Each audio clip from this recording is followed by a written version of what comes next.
welcome to episode 178 of Zapped to the Past. I am Adrian Mills. I'm joined as always by Mr. Graham Raddings. If you haven't listened before, this is a podcast where we discuss games that were released for the Commodore 64. Last week, we looked at our second batch of games from issue 72 of Zap 64, which we are in no way affiliated with, and judged Judge Dredd as wanting, sword in Saint Dragon, and eradicated insects in Exterminator. This week, we conclude our look at the games in April 1991, along with what was lighting up our cinema screens that month. Graham, the summer months beckon, but does April still have some tricks up its sleeve to make fools of us all?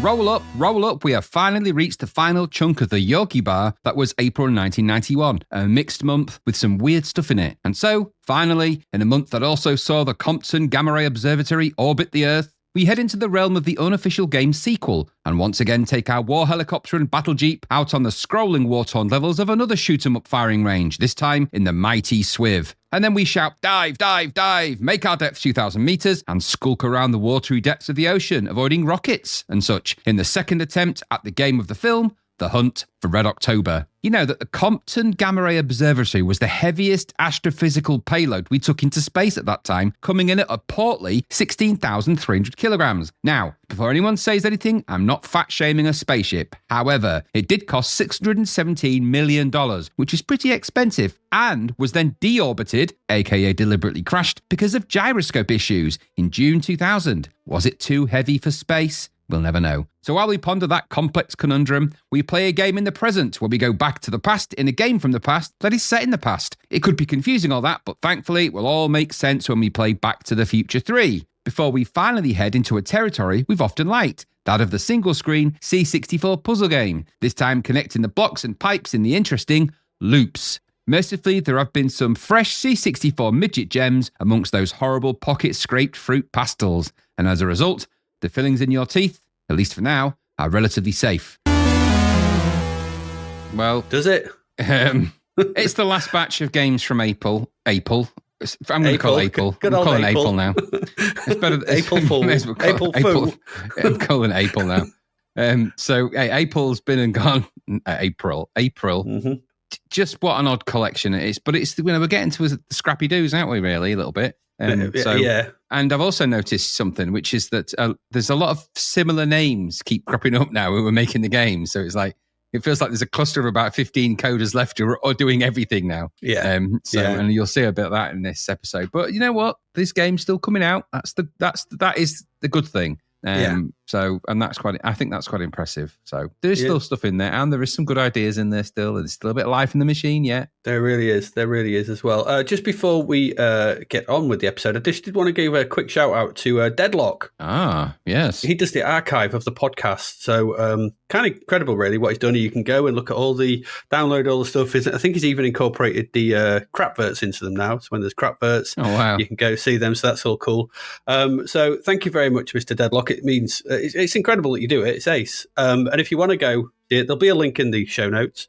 But it's because you probably won't remember this, but you might do actually. It's bit.ly/ZTTP_guide_PDF. Go there, or just find the link in the show notes and go have a look, because it gives you all access to all our episodes, all of them, everything, all the After podcast, the Christmas episodes, the Battle of the Pilots. All of them. They're all there in one handy, big old list. Big tome. It's a mighty PDF, that one. It is. And you can go have a look at all them. So once again, thank you, Mr. Deadlock. He just does it as well. Yeah, absolutely amazing. It's too cool. Yeah. Some people are just so kind and cool. They are. We appreciate it massively. Also, if you want to support the podcast while we do this, we'll do this now.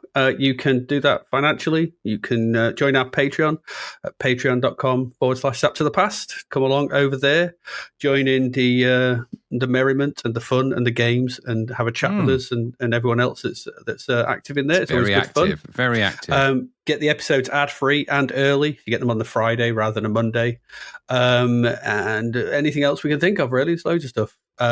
But yeah, so could do that. You could buy us a coffee at ko-fi.com/Zapped to the Past. Or just come and interact with us on the social media sites where we post stuff each week, which is kind of cool. And I like that. So I can always have a chat there if you wish to do that. If my voice sounds a bit more deeper or groanier, it's because I've got a horrible cold at the moment. I'm struck down with the lurgy. It's the start of term lurgy, Graham. We all have it. We know what it's like working in education. Yeah, 2 weeks exactly. It's the first term flu, isn't it? First semester flu. Yeah, so you get it. My colds come at beginning of February and mid October. I wonder why they should just give you a bell to ring. Just walk a ringing a bell at that place. Ding, bring them out, bring out your dead, bing-a-ling. It's always like that. But this one's particularly bad though. But I feel quite poorly. But we'll battle on through it. We'll battle on through it to play these so you don't have to. Good. Should we get on to the games? We've 4 this week and stuff. There's 4 games. We've got to get on with them. Should we get on to them then? Let's get on to them because let's get on to that first one then. Let's do that.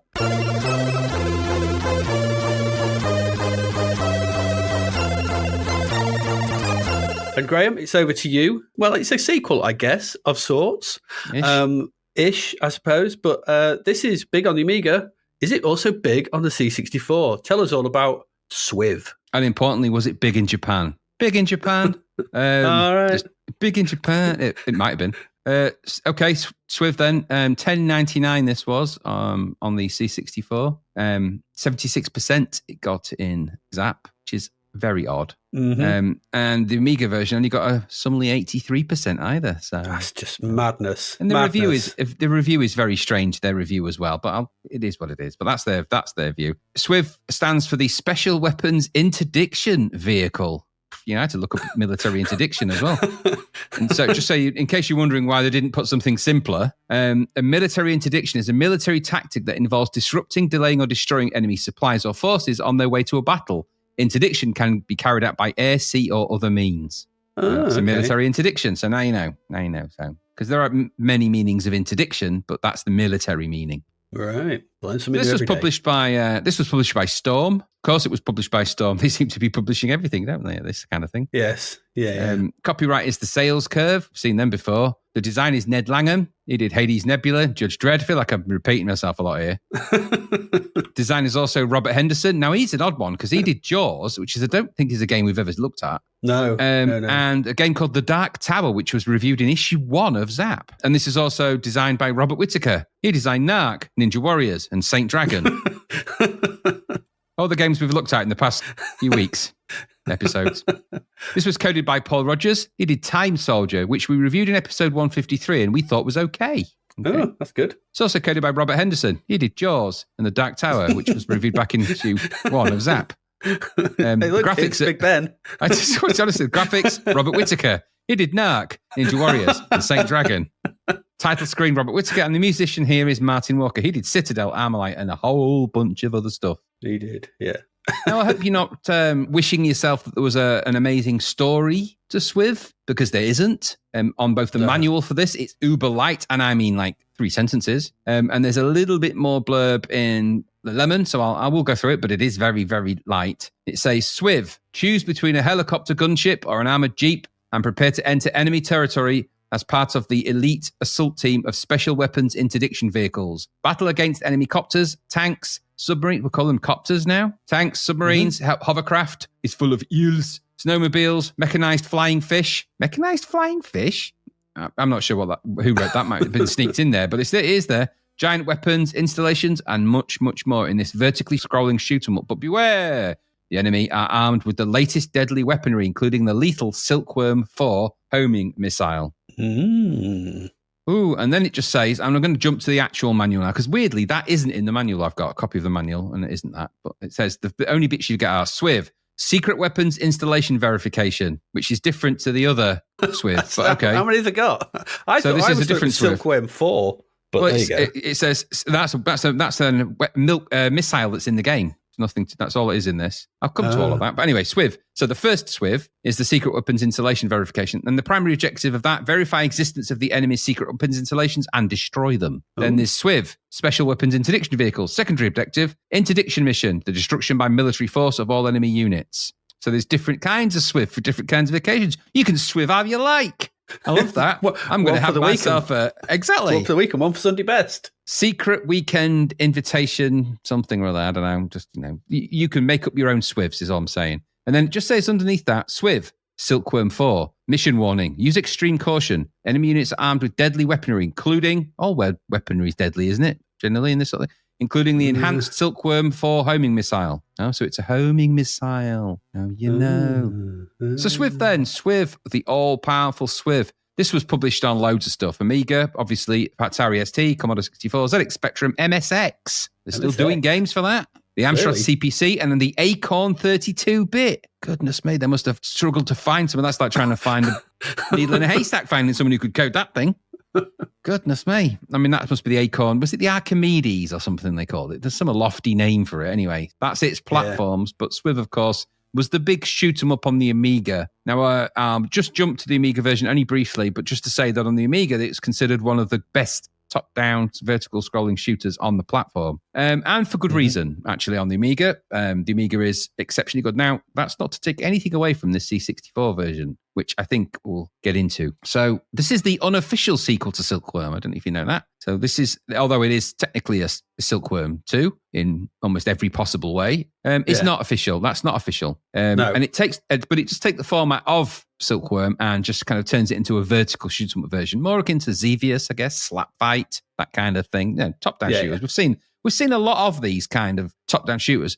None of them have always... No, there's less good ones of these than I think there are side-scrolling shooters. So, which is unusual because it's just a different direction of scrolling, isn't it? And actually gives you a wider play area. But it seems that it's always been a bit of a... They're either good or they're not very good. You know, I mean, they go right back as well. If you think all the way back to the beginnings of the C64s and what was it called? Was it Black Hawk? One of the early ones, and Black Hawk and things River like Raid. that. River Raid and things like that. So this is it's a tried and tested game design, is what I mean. But the versions of these that have been great, not so many on the C64, and even I would argue probably not on the Amiga either. There's not lots of them. Anyway, though the game is a continuous scrolling shooter, which I think must make it pretty unique on the C64 in terms of the way it does that, which is also what the Amiga does, and that makes it pretty interesting. And though it does load in, but once you're in the game, you won't be seeing much loading. And you are indeed traveling through a series of levels or areas, and then there are also end of level guardians that you'll reach until you reach the final guardian in the game.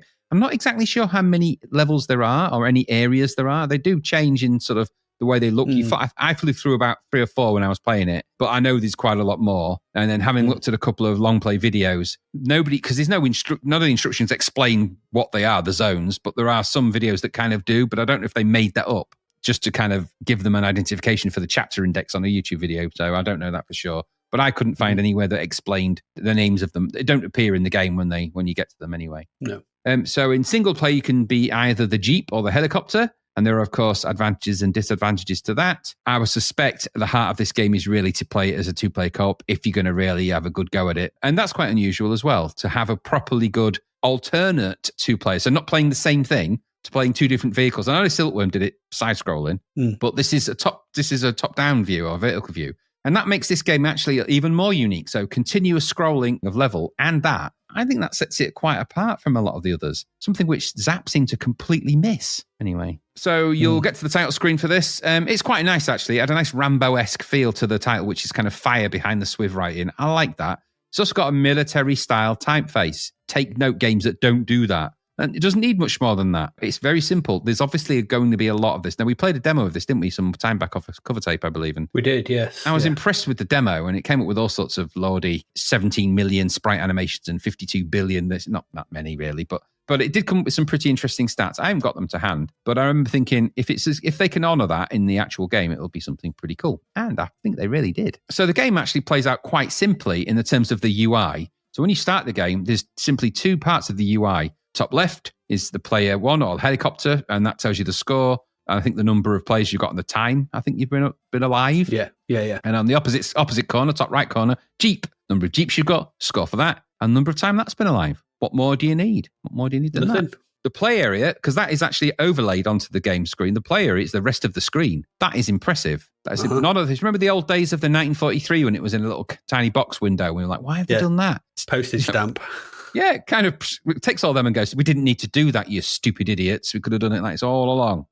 And then you've got a series. So what you end up with is the Jeep sprites, the helicopter sprite, and obviously the helicopter can fly over things and has that advantage, but also is susceptible to the enemy helicopters and other aerial vehicles that can shoot you down or run into you.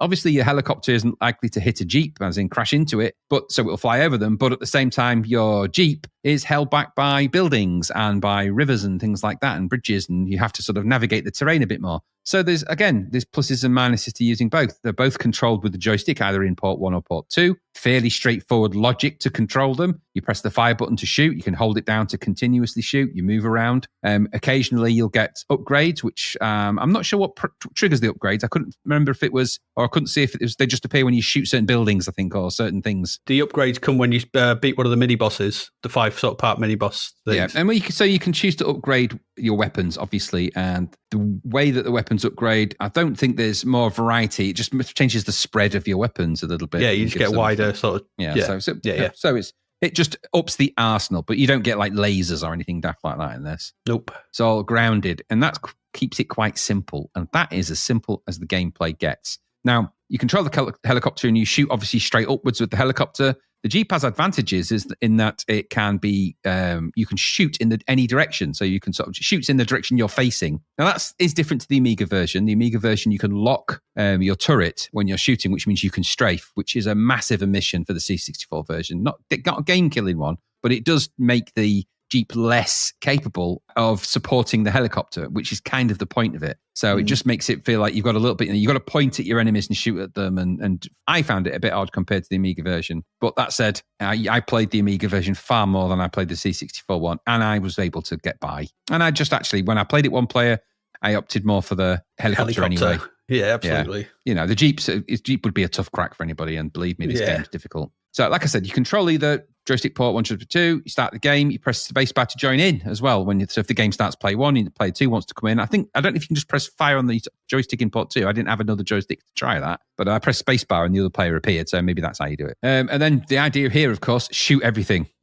I mean, it's fairly simple logic. Avoid getting shot. Shoot everything you can. Avoid getting shot or colliding with things, and just keep on going up, up, up. The game will scroll at a relatively slow pace, constantly downwards, and the backgrounds will scroll down with it. All sorts of details and enemies are there as you trundle on your way. There's buildings, train tracks, rivers. There's a whole load of stuff. This game is packed full of background graphics.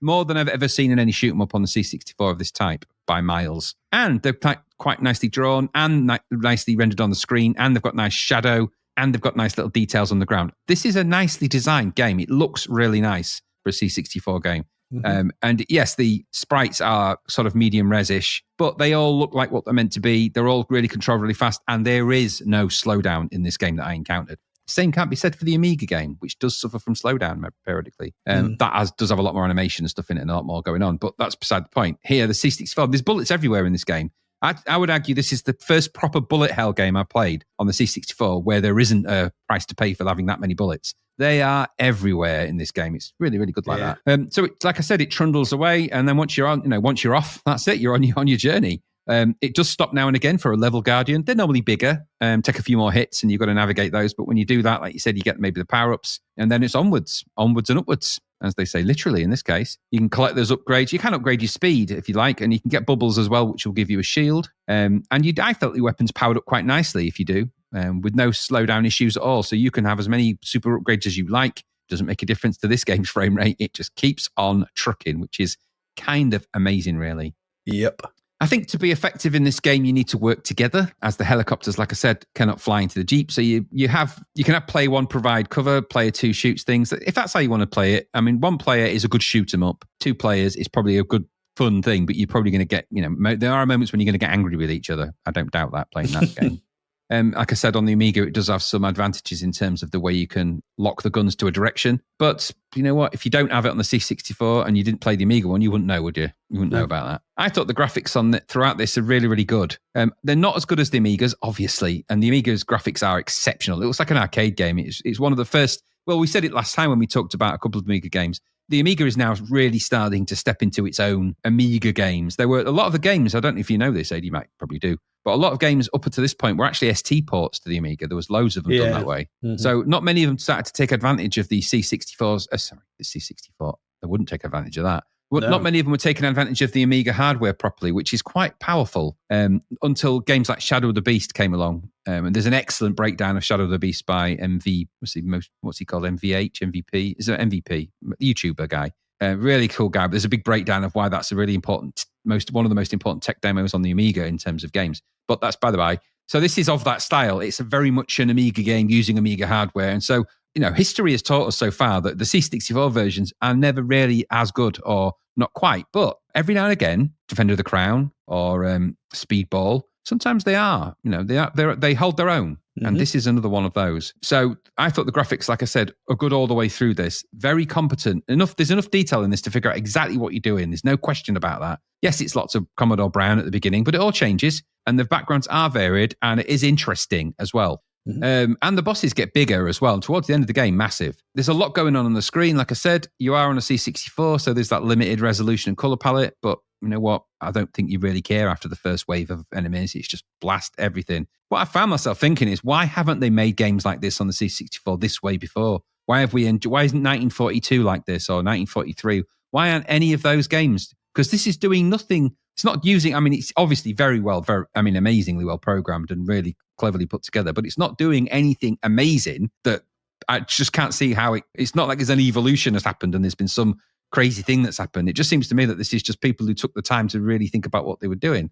Like they did for Armalite, for side-scrolling. This is more as the equivalent of that. The audio is excellent in this game. Music has that nice shimmery Martin Walker vibe. The sound effects are really good, adequate for the C64. No, they're not patched on the Amigas. The Amiga's sound is amazing. But you find yourself at times wondering exactly how all of this got crammed into 64K, even continually. And then whether this is using some magic techniques, is only 64K of memory in that machine at any one time. It's not like they can just bolt in. Maybe there's some fancy, they can add an extra 11K from the disk drives. There's more meat in the claws. It's not necessarily true. It doesn't work that way. I'm not suggesting they turn into Steptoe or anything like that, but took a tangent.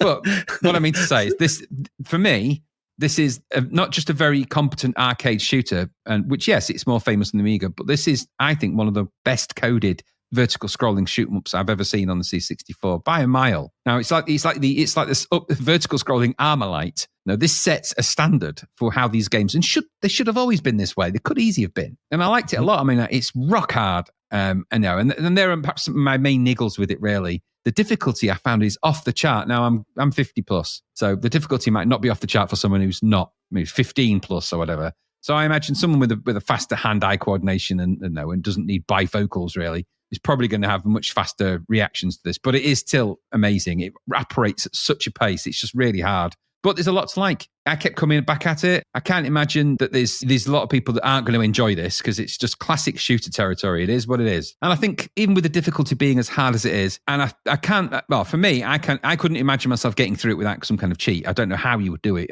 But people do that. I played Ikaruga and nobody can do that. And then I watched somebody complete the entire game blindfolded. Like, people can do things. People can do what they want to do. Mm-hmm. There's a bewildering amount of enemies and bullets and stuff to navigate in this, even in two-player mode. It's a really tough game, but I think you would persevere with that. And you'd really want to slog it out and see how far you can get. My only niggle there is, would you repeat it once you'd done it, once you'd got through it, or would you go back? Because, it would be a journey. You're going to be playing this for a good half an hour plus, and that's intense action. It's not like it lets up. It is intense from the beginning to wherever you get to, and it ain't going to let up, and it ain't going to get any easier. So it's a one-note game, but that's by design. This is a really clever vertical scrolling shooter, and not complicating things with stupid designs or silly upgrades or daft things like that. There's no dilution. It is uncompromisingly what it is, a shoot 'em up, and a really bloody good one. Easily the top of the tree for vertical shooters on the C64. It really feels and plays for the first time like a proper arcade game. Should have all done this along, shouldn't they? Should have all been like this. But it really plays like a proper arcade game on the C64. A perfect little brother to the Amiga version, this. And I enjoyed it a great deal. Fab stuff. More of that, please. What about you? Yeah, it's great, isn't it? It's bloody great. Yeah, really great game. Really great. It's just gone to the top of the vertical scrolling shooter pile by some margin. It's just gone, hello, off. Yep.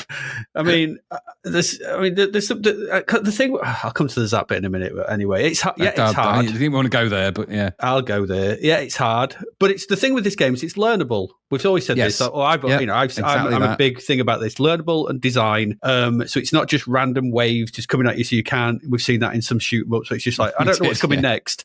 It's dead annoying. But this you can learn. So it's down to you to get your helicopter in the right place, because you will play the helicopter. Just, the Jeep's the Jeep, but you will play the helicopter. Right place, right time. And yes, and you need some decent reactions too. You can learn this and you can get further. And every time I played it, I was getting further and further. As you rightly say, it's a technical marvel. There's so much going on. With not just your mind-blowing. You're holding down the fire button, yay! Not just your constant stream of bullets. That's just you're constantly firing. And then when you get the power-ups, when you start spreading them out, it's like still no slowdown, still nothing, and they're all it's like bloody hell. But also then they've got the number, the variety of enemies. Those big jets that come down. There's so much. There's so much stuff. Loads of stuff going on, and there's loads of them. There's smooth scrolling. There's explosions going off all over the place, and it's just going off without a hitch. Just incredible. Just astonishing. If you play this version, when you get past the big end of level bosses, even that is like, for a lot of games we've played, that would be the game. But there's like a load of other levels after it. I think I got to about the third one. The levels that you actually play through are big. Yeah, they really are big. It's bloody great. The other thing as well is that I looked at some people on Lemon said, and the other vertical scrolling shooters, because like I said, in Zapped, they said, there's loads of them. So it's not doing anything new, particularly special. I'm like, I don't know. I don't get what you're on about. I don't know what you're talking about, because this is, as you said, this is how you do it. Yeah. This is to set the benchmark. This is the leaderboard of vertical scrollers. We've not had something this good since, if you go back to something like Slap Fight or Terra Cresta or stuff like that, my couple of my favourites. Long ago, yeah. But that's ages ago, and I don't think we've played a vertical scroller where we're both such, this is brilliant. Side scrollers, horizontal, but vertical ones, nah. So I didn't know there was a version of SWIV on the C64 at the time. And since then, I've seen we've got one coming. When we saw the demo, I was impressed, and the full game's even more impressive. We've not played anything that comes close. I'm going to go. I've been back to this quite a lot the last few days, and I think I'm going to go back to it because I really want to have a crack at it. It's a challenge, and I want to get better at, and I found myself always getting better at it. Those bloody those ones that sort of pop out and you can't shoot them, and they sort of go in an arc and they drop bullets up above them, and they get two of them from. And you're like, God! But there's so much going on, and you're like, then the big sort of side diagonal guns and stuff. Yeah, it's all and that's very just active. In the first level, within about the first 5 minutes. Yep. I love this. I didn't think the C64 was capable of doing the Amiga version justice. I had worries, but for me, this is a faster and meaner version than the Amiga game. It plays. It's like a scrappy underdog of like it's like, but the Amiga game's all smooth and nice and slow and all that. This feels like something that's got something to prove, and it's really, really impressive. I thought this was great. One of the best games played in ages. 76%. I don't get it. I don't get this. I mean, for me, this is gold medal all day long. Absolutely. It's just gold medal territory. Where are they getting this though? And has there been a gold medal top-down shooter ever? I don't remember any. What, vertical scroller? No, I don't think so. I think the only one they've ever given one to is something like Armalite, was it? Was Armalite a gold medal? Armalite got a gold medal, yeah. I think that was. But like I said, top-down, I can't think of any. No, I can't. Shocking. And I think this deserves one, because I think the competency on display here is ridiculously good. Well, Gauntlet gets a gold medal and this doesn't. I mean, come on. Untouchables did and Batman did. And don't get me going. Yeah, it's we haven't had one for a while, have we? Where it should have been a gold medal. This, funny enough, it almost goes full circle, doesn't it? Because it takes me back to when we talked about where the exploding fist. Yes, should have been a gold medal. This should have been a gold medal on probably both. At least in the 90s. I don't understand 76%. I just don't understand it. There we go, SWIV. Just 76. No chance. Stupid. Well, I read somewhere that Zapped put it in their top 100 influential games on the C64, like top 100 best games. I think it's at number 40, 50 or something like that, but it's in there. So for a game that they gave 3/4 of a review to, they put it in the top. It's like it's just stupid, really. I think maybe they had a bit of a retrospective after sort of going back to it and seeing what it was doing in comparison to everything else. Well, they didn't even score the Amiga one that highly, so. It's an outlier as well, because just looking on Lemon, CVG gave it 90, Commodore Force 90, Commodore Format 88, your Commodore 95, and then Zap 76. So idiots. Yeah, there we go. SWIV, It's bloody great. Go play it. It's really good. Let's move on, because we've still got one more game this part.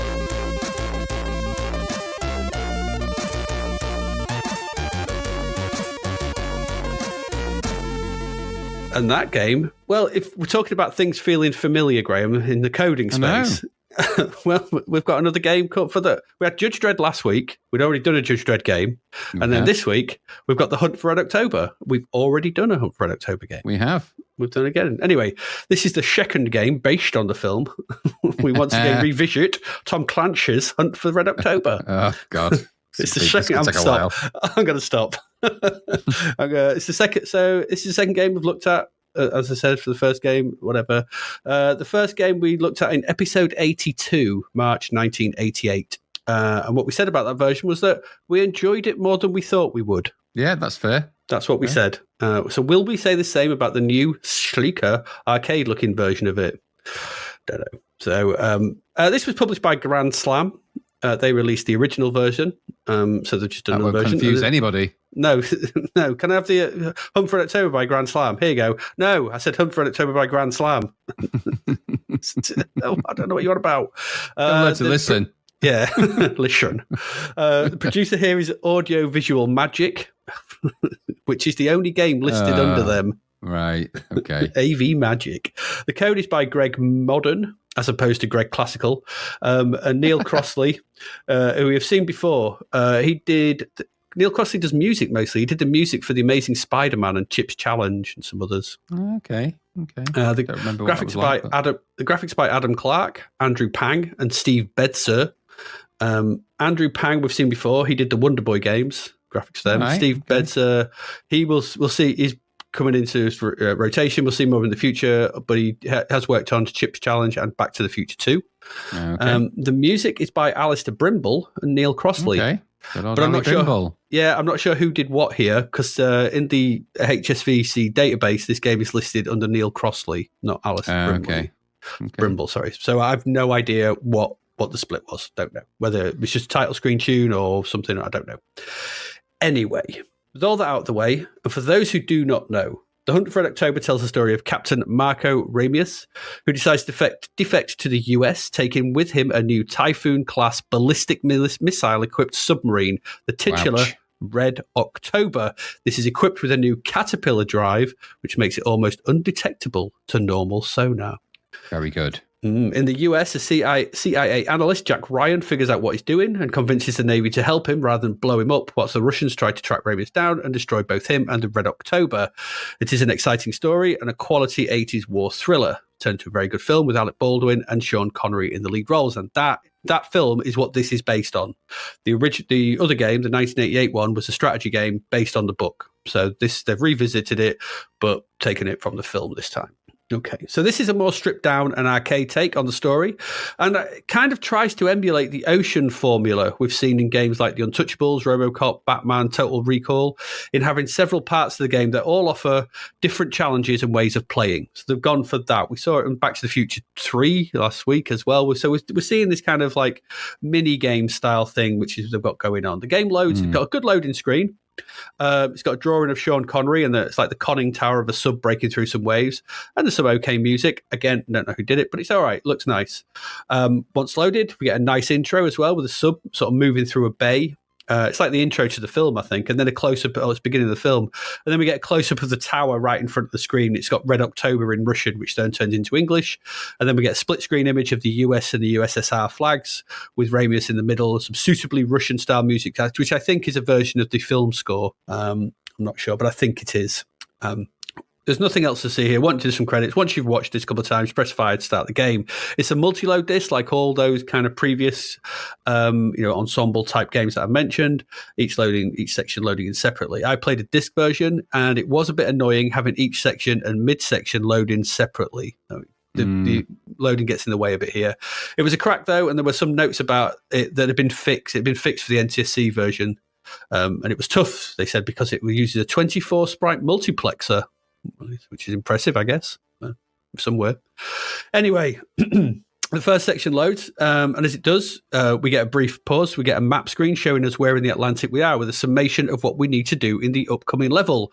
The first section tells us we need to get Jack Ryan on board the USS Dallas, which is a American submarine that is tracking the Red October, but it's in high winds, and we're in the middle of the Atlantic. It's not the place you want to be.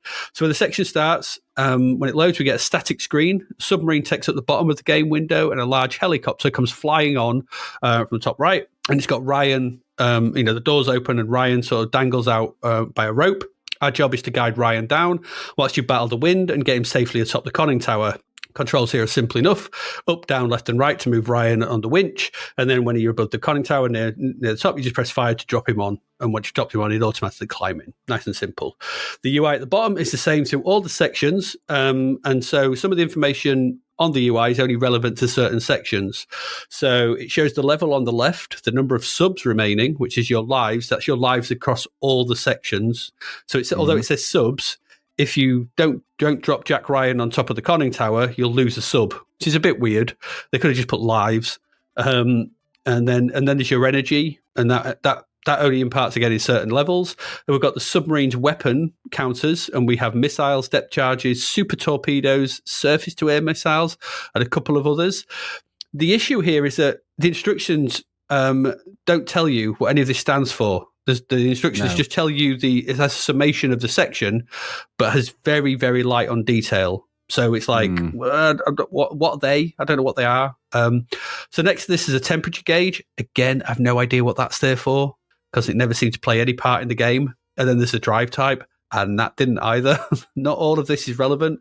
As I said, it just remains that's just across the bottom through every section. Once done, we move on to part 2.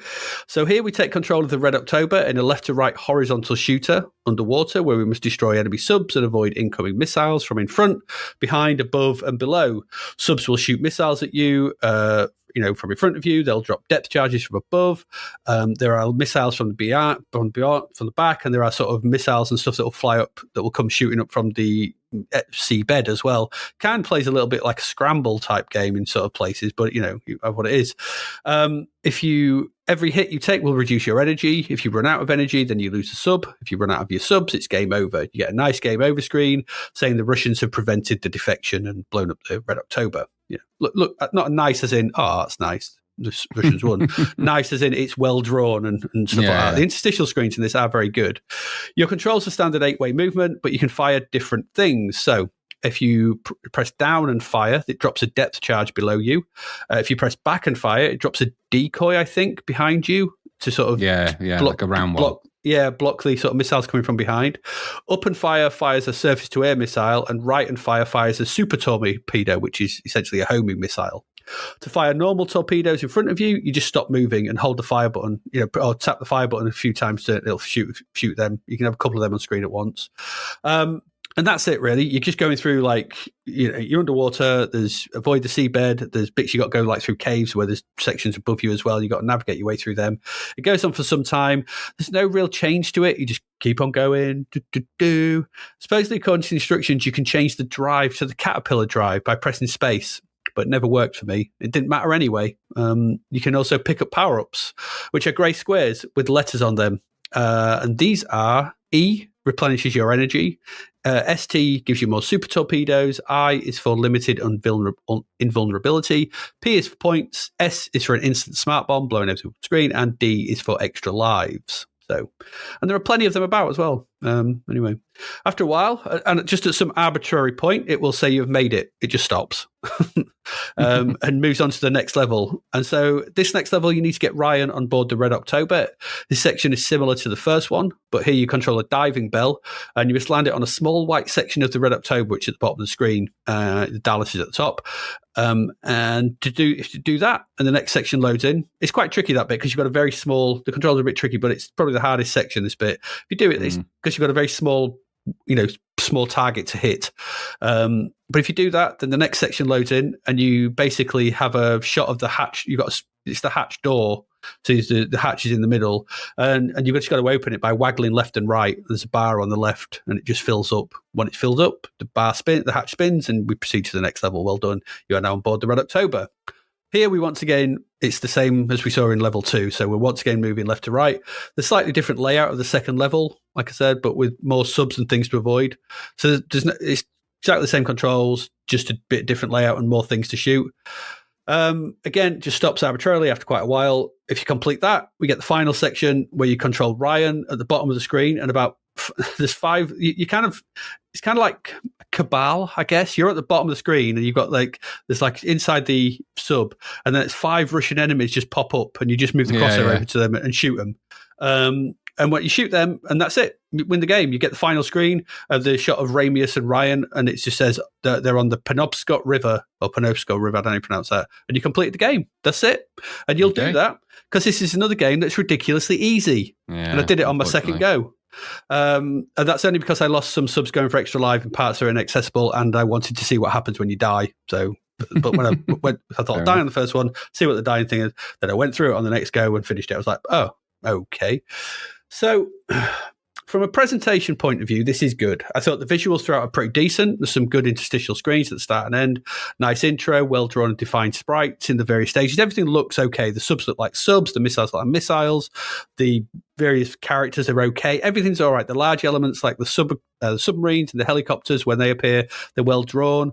From the angle, they've done a decent job of rendering the movie. It's okay. The music's okay as well. It differs from level to level. Mostly fits the game and the film. The main issue is it's £10 and there's not a lot of here. And the challenge is way too low to engage for any length of time. And the two main sections, the horizontal shooter parts, are the same and far too easy to make it through. They're really slow. And whereas SWIV's slow, but SWIV's busy, this is slow and dull and empty, especially with plenty of extra lives and energy throughout. You won't find much challenge here. And I guess for some, that might be a good thing. You might, I completed a game on the C64. If you want to complete a game on the C64, play this or Dick Tracy. You'll do them in about 10 minutes. But with little else here, £10 for something that's going to give you 20 minutes of entertainment, and I use that word loosely, it's just not good enough. This is at the opposite end of the spectrum from those ocean games, which are punishing by being terribly designed. Things like Total Recall, where you just bounce off crates into spikes, and you're immediately dead and it's game over. I mean, that's just stupid. This doesn't do that, so that might be a worse thing. You would be somewhat hacked off. You spent £10 on this, and 20 minutes later you were like, seeing the end screen. And there's nothing else to do. There's no other challenge, no difficulty levels, nothing like that. The question here is that, as you said about, is it the Judge Dredd game you said about, or Back to the Future game, sorry, you said about it last week? Is this any worse than those ocean games which racked up sizzlers and gold medals? It's the same kind of design. The visuals are nice. They don't have that overlay and stuff like that. It's easier. It's playable. It looks and sounds good. It's just far too easy. It's a shame because there is obviously some talent behind the scenes here. If they've got that multiplexer running, whatever, and there's nice visuals, whatever. If they'd put some challenge into it, but this does the same as we saw in things like Batman, where you've got essentially the same two levels. You do the same thing in the boring Batmobile stuff. So it's not. This isn't an outlier in repeating its sections. We see that in other games. Total Recall does it. I mean, Navy SEALs does it a lot. It got 40%, which I think is probably what those ocean games should have got, because they were barely playable. And it's what we said about Judge Dredd game last week and Back to the Future. But, it's what it is. Without the ocean name, the threat of pulled advertising, this is scored fairly, maybe. This is a 40% game. Because it's lacking any kind of challenge. It's not Dick Tracy bad. That's a different level of bad, because that's just bloody awful. It clearly wasn't finished. This is just a game where they forgot to put the challenge in. And if you're talking about, flow states and stuff like that, when we talk about game theory, things like that, you want something to actually get harder as you progress and you get better at it. This does not do that. It just stays. There's one little tricky bit in it, but the rest is very simple. It's a shame, really, because I think they've got the outer core is decent. They just forgot to add a game that was any kind of challenge, which, you kind of need to do when you're making a game. But yeah, it is what it is. Bit of a shame, really. Could have been pretty decent if they'd have made it challenging, but they didn't. So there you go. What did you think? I thought it was a dreary piece of shit. And I'll tell you why. Because, okay, maybe the graphics are okay, but no, considering the source material, now a complex story of politics, trust, defection, and Cold War tensions, the high-stakes chess game between the United States and the Soviet Union, particularly built around the fear of nuclear war and espionage, boiled down to a dreary shoot-'em-up with crappy, boring middle games. And that's my problem with it. You've got great, we've said it so many times, seen this play out so many times now, but you've got great source material. They tried to make an action-y type game out of that. It doesn't work. It felt like a really weird side-scrolling shooter that had very little purpose. And it also felt weird that the missiles were... It was like a weird version of Scramble under the sea.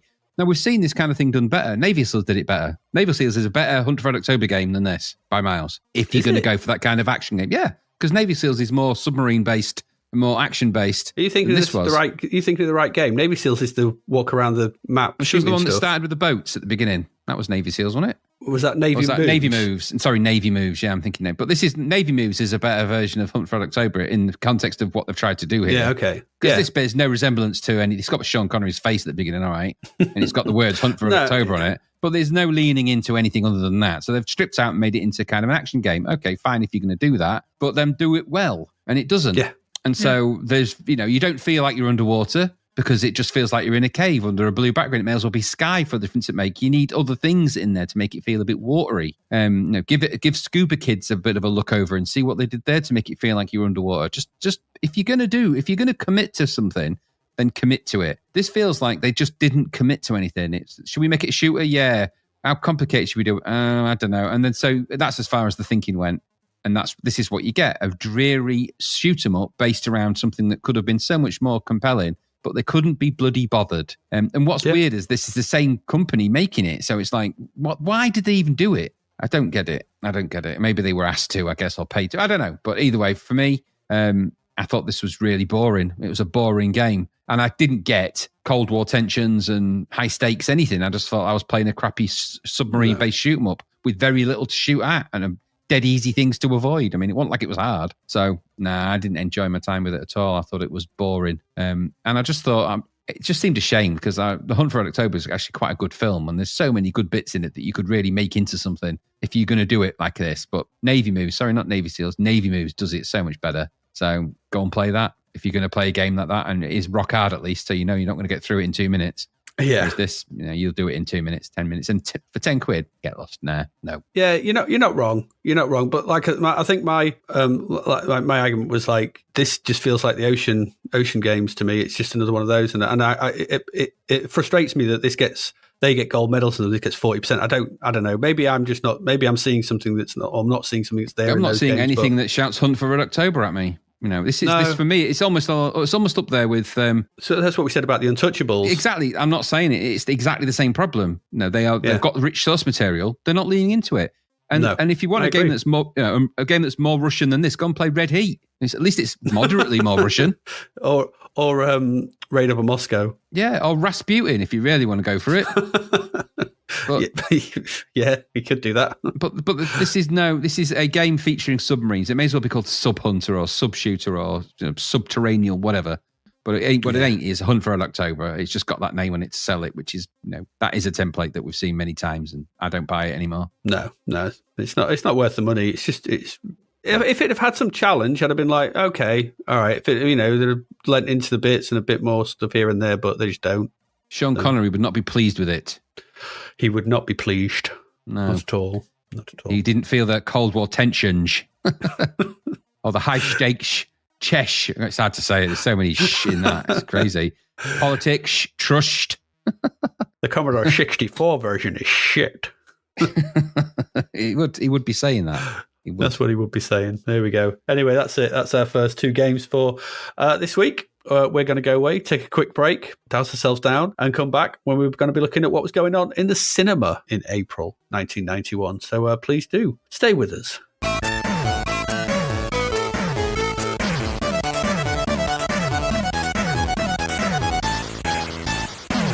And we're back. Lots of films going on.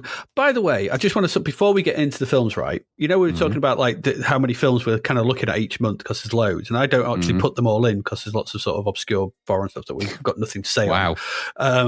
So, it's just films we'd have nothing to say about them. I know that sort of thing. So it's like, okay.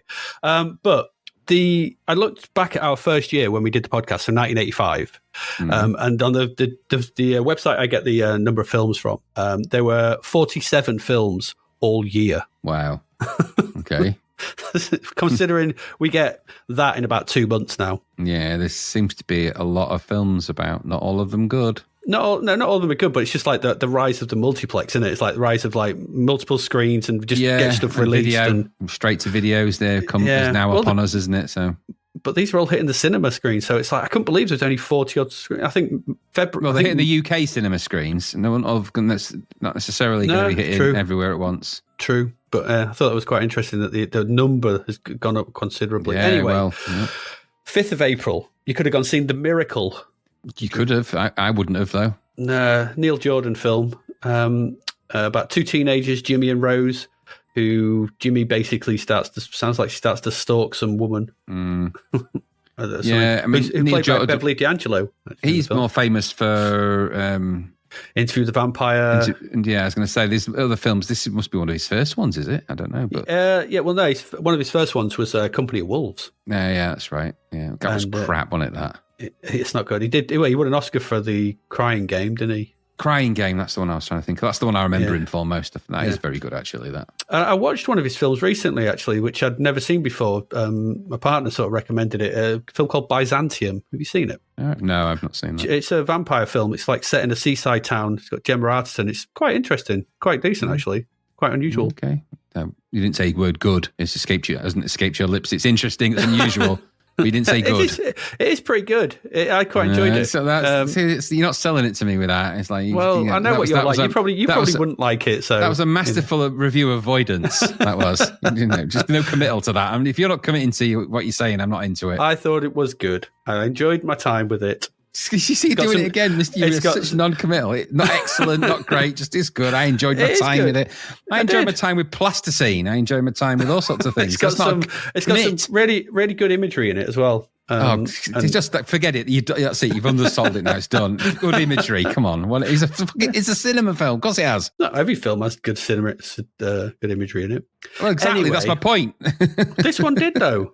Byzantium. Go watch it. It's good. Anyway, if you don't fancy The Miracle, you could have watched Quigley Down Under. Heavy moustache with Tom Selleck's face attached to it. Is that? Yeah. So I'd never seen this, so I watched this last night. And this is it's an odd film, this. Yeah, weird. But, and here we go. I did enjoy this. I thought this was good with caveats. Okay. It's weird because it's really quite dark in places. Like, not like lit, but tonally. There's like some parts of this that I think if you came to this and remade it with sort of a modern way that they make modern sort of westerns, so something not like something like that American Primeval that's on Netflix at the moment, which is very good.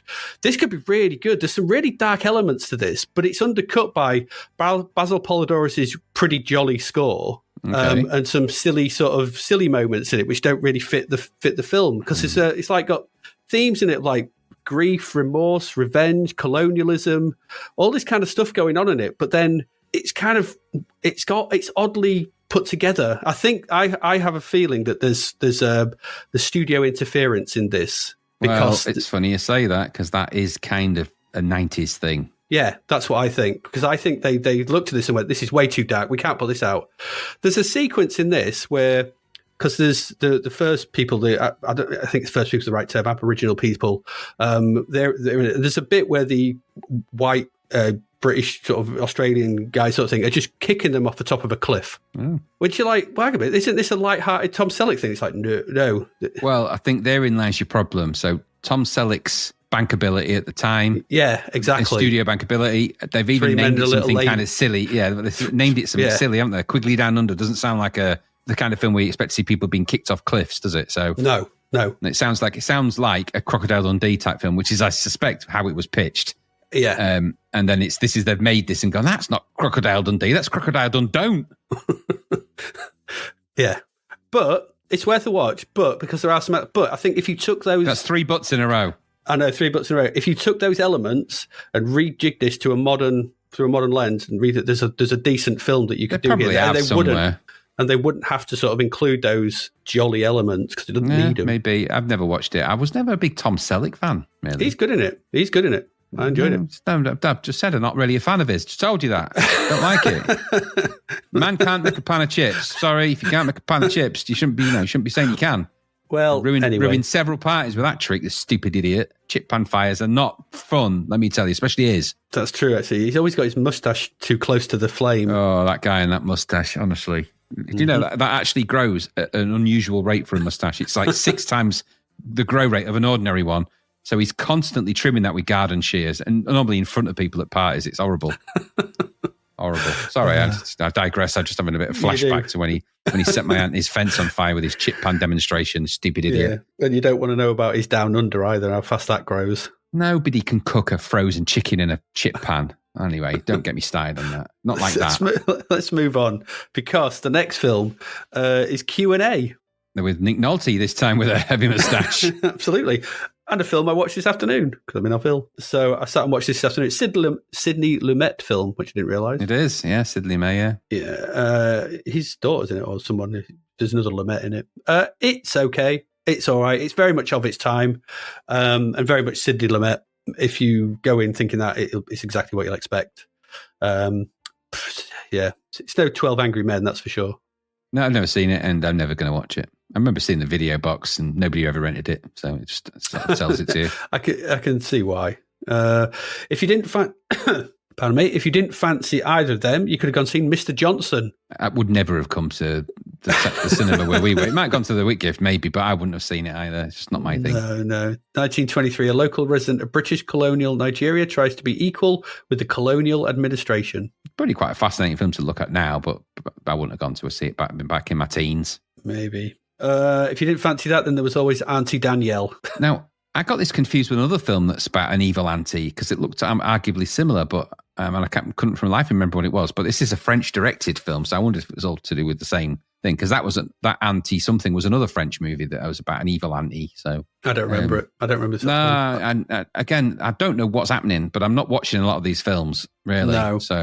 No, Auntie Danielle, supposedly an ailing health, but in reality just a nasty old bitch, lives with a paid housekeeper who she regularly abuses. When the housekeeper dies falling off a ladder, good Lord, Danielle moves in with her great nephew and his family and continues being nasty. Yeah, exactly. So, don't know, it doesn't sound like my cup of tea. No. 12th of April, quite a big deal this at the time. This was Sleeping with the Enemy. Was. Yeah. Juliet Roberts and what's his name? Patrick, what was his name? McNee? No, I'm going to have to look it up. Some believe it is.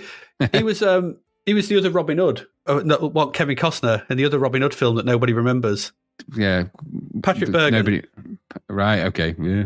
Well, yeah, Patrick Bergen. So there was two Robin Hood films came out, Prince of Thieves and the other Robin Hood one. Yeah. I know. Nobody ever thinks of the other one, do they? Exactly. That was three, isn't there now? So. Well, yeah, because there's the Russell Crowe one, isn't there? Talk about that one. And there's the other one as well with him out of the Kingsman, Taron Egerton, whatever. Yeah. True. It's not very good, that one though. But this was a pretty big deal, a big thriller, cementing Julie Roberts as a big draw at the box office, I think. Yeah, she's a good actress, Julie Roberts. Yeah, she is. But this is a librarian fakes her death to escape her abusive marriage and start a new life elsewhere, but her husband manages to track her down. Yes, stalker film, basically. Yeah, and there's a few of them. This actually, what happens around this time in Hollywood, certainly, is that a film comes out that has a trope like this, and then loads of other films that come out that are very similar to this. There's loads of that going on because bankability is bankability is the key here. And so if you make a film that's like Sleeping with the Enemy and get it out quick enough, and once you get wind of it in the multiplexes, you can be in the screen next door. And if people can't go and see that, they'll go and see the next best thing. And that happens for years after this. It gets really big around now. Yeah. Basic Instinct was another genre. Oh my gosh. Yeah. The number of sort of sexy crime thrillers that came out on the back of Basic Instinct. And sleazy ones. God. Yeah. So sleazy, loads of them. Yeah. Over to you a bit on this one, I think. Because I don't like this, but you could have, if you didn't fancy Sleeping with the Enemy, you could have watched Highlander II, The Quickening. You shouldn't watch it. Why is that? Why? Because it's a confused piece of shit. This is Russell Mulcahy, who directed the first one, so you think he'd know better, but this is so unbelievably crazy that it defies belief. Nobody wanted this film. It isn't necessary. At the end of the Highlander, it ends. Yeah, he gets the ultimate power, doesn't he? Yeah, which is eternal life. Which is to be mortal. That's his power. So at the end, he becomes mortal. Apparently. So that's the point of it. There can be only one, and then he's given the power, and the power is to become mortal. Oh. Everyone, start, beginning, middle, beginning, end, the usual kind of thing. In this one, it turns out all the Highlanders were aliens from another planet. What? Yeah, they're aliens from another planet. Clearly you don't remember the story of Highlander II. No, I don't. So everything that they did in the first movie, they undo in the first 10 minutes of this film, completely undo it to the point when it's almost pointless watching it. So they undo everything. So the Highlanders turn out that they're not Scottish lords that have been, they're aliens that have been sent to Earth, and because of they end up with special powers. And there's actually a load of them still living, and they're just bored. I thought they were all dead. Of them, no. So firstly, Ramirez can regenerate. So he regenerates and grows his own head back. Nobody really wanted that. Sean Connery regenerates his head. Then, because we thought that Connor McLeod obviously was the last remaining Highlander, and obviously in the end of the film he's made mortal. Not so. He's actually still immortal. And there's also another character who's Michael Ironside, who's just spent 400 years getting angrier at him, and then decides for no reason that's explained in this film that he's just going to kill him and destroy the Earth. Now, in the interim, in between all of this, the Connor McLeod had invented a system to protect the Earth, which went badly wrong and made the Earth like trapped under a. It's meant to sort of save us from the ozone, but it didn't. It backfired and broke and sort of decided to just basically destroy the Earth. Doesn't the ozone save us? Well, yeah. So because there's a hole in the ozone, and he tries to fix that, but it goes badly wrong, and it means that everything's going to die. So that's kind of the backdrop for this. vibes here. It's utterly, you're not far off, really. And so then cue all sorts of confused sequences. It's really hard to focus because, for example, Ramirez is back in it, but he explains the quickening is actually a part of an alien race that they were part of. And then it actually goes back to the home planet. I'm not, you know what? There's a really good article called "What Went Wrong with Highlander II: The Quickening," which is on Denner Geek. I'll put the link in the show notes. Go and just read that. It's just it just explains everything that went wrong with that film. And it is utterly, utterly crap. And I'll also put the link to the trailer, which is one of the worst trailers for an action movie you're ever going to see. I mean, Russell Mulcahy at this point, he's a talented director when he's on form, but this is classic. For some reason, a studio exec decided they were going to make a sequel to Highlander, and Russell Mulcahy was brought in probably because they paid him to. Yeah. Nobody who wrote this could clearly either never watched the first one or just didn't get the idea of what it was all about. So there's no Kurgan in it. It's just a bad guy who's another immortal. But again, he's from, I can't remember the name of the planet they're from, but they're kicked off the planet, or something happens on their planet. They end up on Earth. One of the side effects of being on Earth is that they're immortal. So it's a bit Superman-y, actually. But in reality, the chopping of the heads off, it releases some kind of stupid magic or something. I can't remember now, but it's so stupid. It's a kind of magic. It's just awful. No, people liked it, though. And even this went on to be a TV series and everything. So the idea of Highlanders has some consistency and resonance of the actual Highlander part, as in immortals fighting it out to be the supreme being. Fine, all good. And how they found more immortals, I don't know, when there's only one, but it doesn't matter. But by the by, that bit, all right, I can dig it. Okay, there's mileage in that. All of this quickening bullshit that comes with this film, honestly, go and watch it if you want to see something that is, it makes He-Man look positively like Citizen Kane. So just go and watch it. It is just crap, utterly crap. How does does this lead into the TV show then? The TV show features his immortal cousin.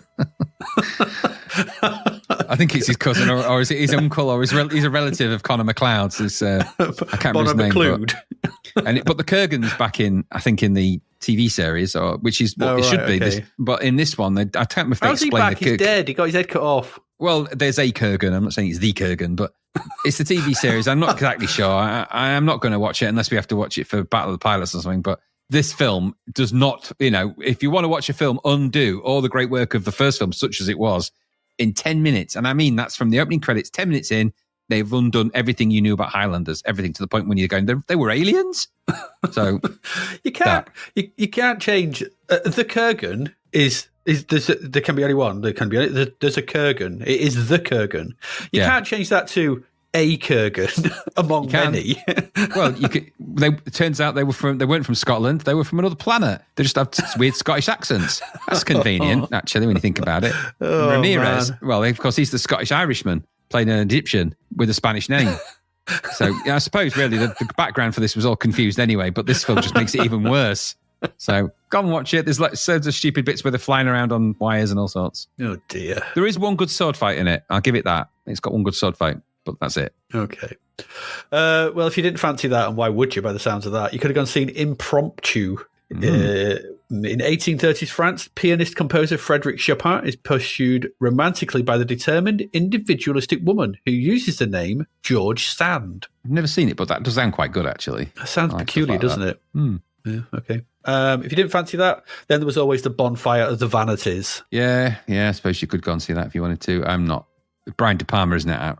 It's not Brian. This is not Brian De Palma I like. So no, this is the bad Brian De Palma. This was a mess, wasn't it? Because so this was Tom. Was it Tom Wolfe who Tom wrote Hanks. the book? No, they wrote the book. Oh yeah, I think it was.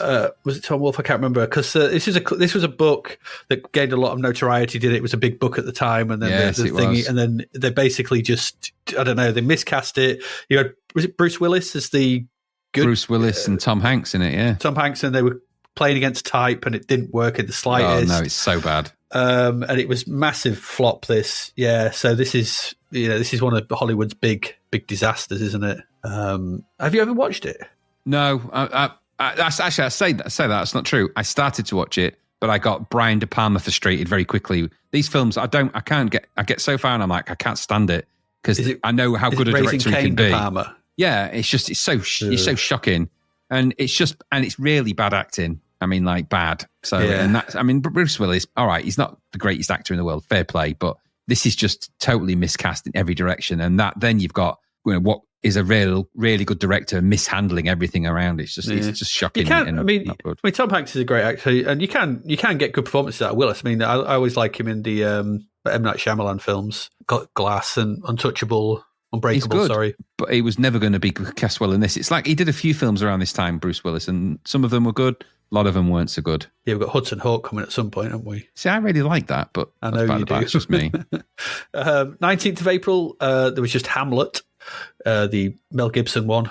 Yeah, it's good actually, that one. It's quite good. And this is when Mel Gibson was doing fairly serious stuff, wasn't he? It's always funny when you see the writing credits for Hamlet. It's William Shakespeare when the credits come up. It's like, I bet he likes that. But it's quite a good version. It's not the best version. That comes later, but it's good. Shame that Gibson's turned a bit strange recently. It's gone a bit wild. Yeah, he was good back then, and that is quite a good version. Very lavish, actually, but over lavish, really, but still pretty good. 26th of April, there was initially The Doors. So this is the biopic of Jim Morrison's life. It's with Val Kilmer in, directed by Oliver Stone. It was. It's pretty good, this film. It's good. I don't think I've seen this since I watched it at the cinema. It was on at Whitgift. It was on at the green screen, whatever it was then. And we watched it then. It's Oliver Stone being Oliver Stone. So it's a good interview with him that I found where he's sort of talking about the making of it. And how it was a sort of a release film for him because he'd just made like things like Talk Radio, Born on the 4th of July, something else as well, which were very realistic and sort of hard hitting films. And so this point, because it's a drug fueled sort of haze of a film, he was allowed to go a bit crazier and be a bit more sort of freeform, and he kind of enjoyed that. They went to in the interview, it says they went to a Indian or sort of Native American peyote ritual, and said they didn't enjoy coming back on the Monday to do some filming. they were a bit fucked up. But it's interesting because Oliver Stone is an interesting director at this time. I think this is Oliver Stone's golden period. Late 80s, early 90s, where he's just on fire at this point. And there's some great sequences in The Doors, and it's got a real good energy to it. I'm pretty sure that some of the band members don't particularly like it, but it is what it is. I watched it the other day. I can see why they wouldn't like it. Well, I can't remember much of it, but I've just they don't come out very well. This is uncompromisingly a film about Jim Morrison. The Doors are an afterthought in this film. This is about Jim Morrison. He is principally on screen for 98% of the film. So The Doors are kind of an also-ran, and actually in the context of the film, kind of seen as party pooper blockers to Jim Morrison's lavish, lengthy crazy that goes on throughout the film. This version of Oliver Stone's direction is far more Natural Born Killers, the JFK styling than others of that type. Very much a melange of the colour and the time, and you feel like you're in Jim Morrison's mind a little bit in this, which is very difficult to capture and do well. I think, having watched it recently and looking back, I think the only thing I would say is that I think it overplays its hand a little bit. It's just a bit too long in Jim Morrison's head. And so it feels like there's large parts of this film where not a lot happens at all other than just Jim Morrison or Val Kilmer just kind of wanders around a bit, talking utter guff to people. And so there's extensive parts of that, and you have to kind of really embrace those parts of this film because it takes its time to explain, and you have to sort of get into the mind of Jim Morrison to understand exactly why the Doors are as important as they are in terms of the position in history and the position of that time period. But talk about a film that, because it doesn't go to all of the sort of goofy stereotypes of that. So, even though there's this entire section based in San Francisco, it isn't just leaning into the whole. No, like I'll tell you, the best thing I can say is if you put a historical comparison to this, just taking out the Doors part, just put history to history. Forrest Gump versus the Doors. Now they cover similar periods of time, but look at the way Forrest Gump portrays that 60s version of San Francisco compared to how the Doors portrays it. The fact the guy was living on someone's roof for 3 years, I think. It's just the guy was really odd. Yeah, and the film captures that sense of a man that's trapped in a very much a trippy kind of mind. And he's just, I think that's just the way he thought. Yeah. And that portrayal of Val Kilmer's is astonishing in that. I mean, he really does become that part, and not many actors could get away with that. So I really, really enjoyed it way more than I actually thought, because I never really liked it back then. And it's partly because I think you were seeing somebody at the time who was obsessed with them. And they were on a course I was on at college, and they drove us all mad with it. Like, shut up about Jim Morrison, you stupid idiot. But other than that, and I kind of wasn't into the Doors, but the Doors are a band you grow into, I think. I, over time, have really come to enjoy the Doors a lot, and I listen to them pretty regularly. I don't, take edibles and trip out or anything wild. But I really, really, really, as a more mature adult, I really have embraced the kind of music. And this film really helped me to understand where it came from a bit. And, if ever there was a goal of a film to get you to understand where something comes from in terms of, because Jim Morrison kind of is the Doors in the sense that he didn't write all the songs, but he kind of is the embodiment of that rock and roll frontman, but somebody that's plagued with probably nowadays mental anguish and problems. But he portrays it so well, it helped me really position them in my mind of why I like them and what it is about some of their songs that I still to this day really enjoy. And so I find it a lot better now. And also I didn't have that, with all due respect, that niggling person you were seeing going on and on about it, which really helped me appreciate it now. But don't take that the wrong way. I apologize for my relationship choices. Many great, you couldn't control that.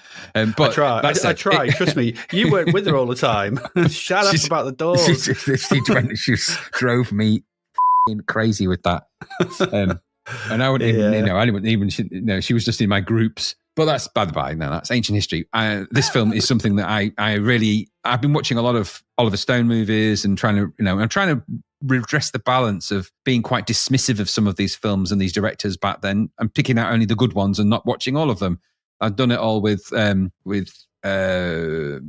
probably will do it a little bit with Brian De Palma, but I've done it with Clockwork Orange and Stanley Kubrick movies and all of those, and tried to watch some of the Stanley Kubrick ones that don't get the big press. And I've done the same with Oliver Stone. Of course, The Doors isn't one that didn't get big press, but I'm doing that for reasons, and I'm finding them as a 50-year-old way more enjoyable than I did as a 18, 19-year-old. So there you go. Go and watch it. It's good. Yeah. I mean, Stone says in the interview that he basically was, when he was younger, he was quite obsessed with Jim Morrison and The Doors because he found them when he was in Vietnam.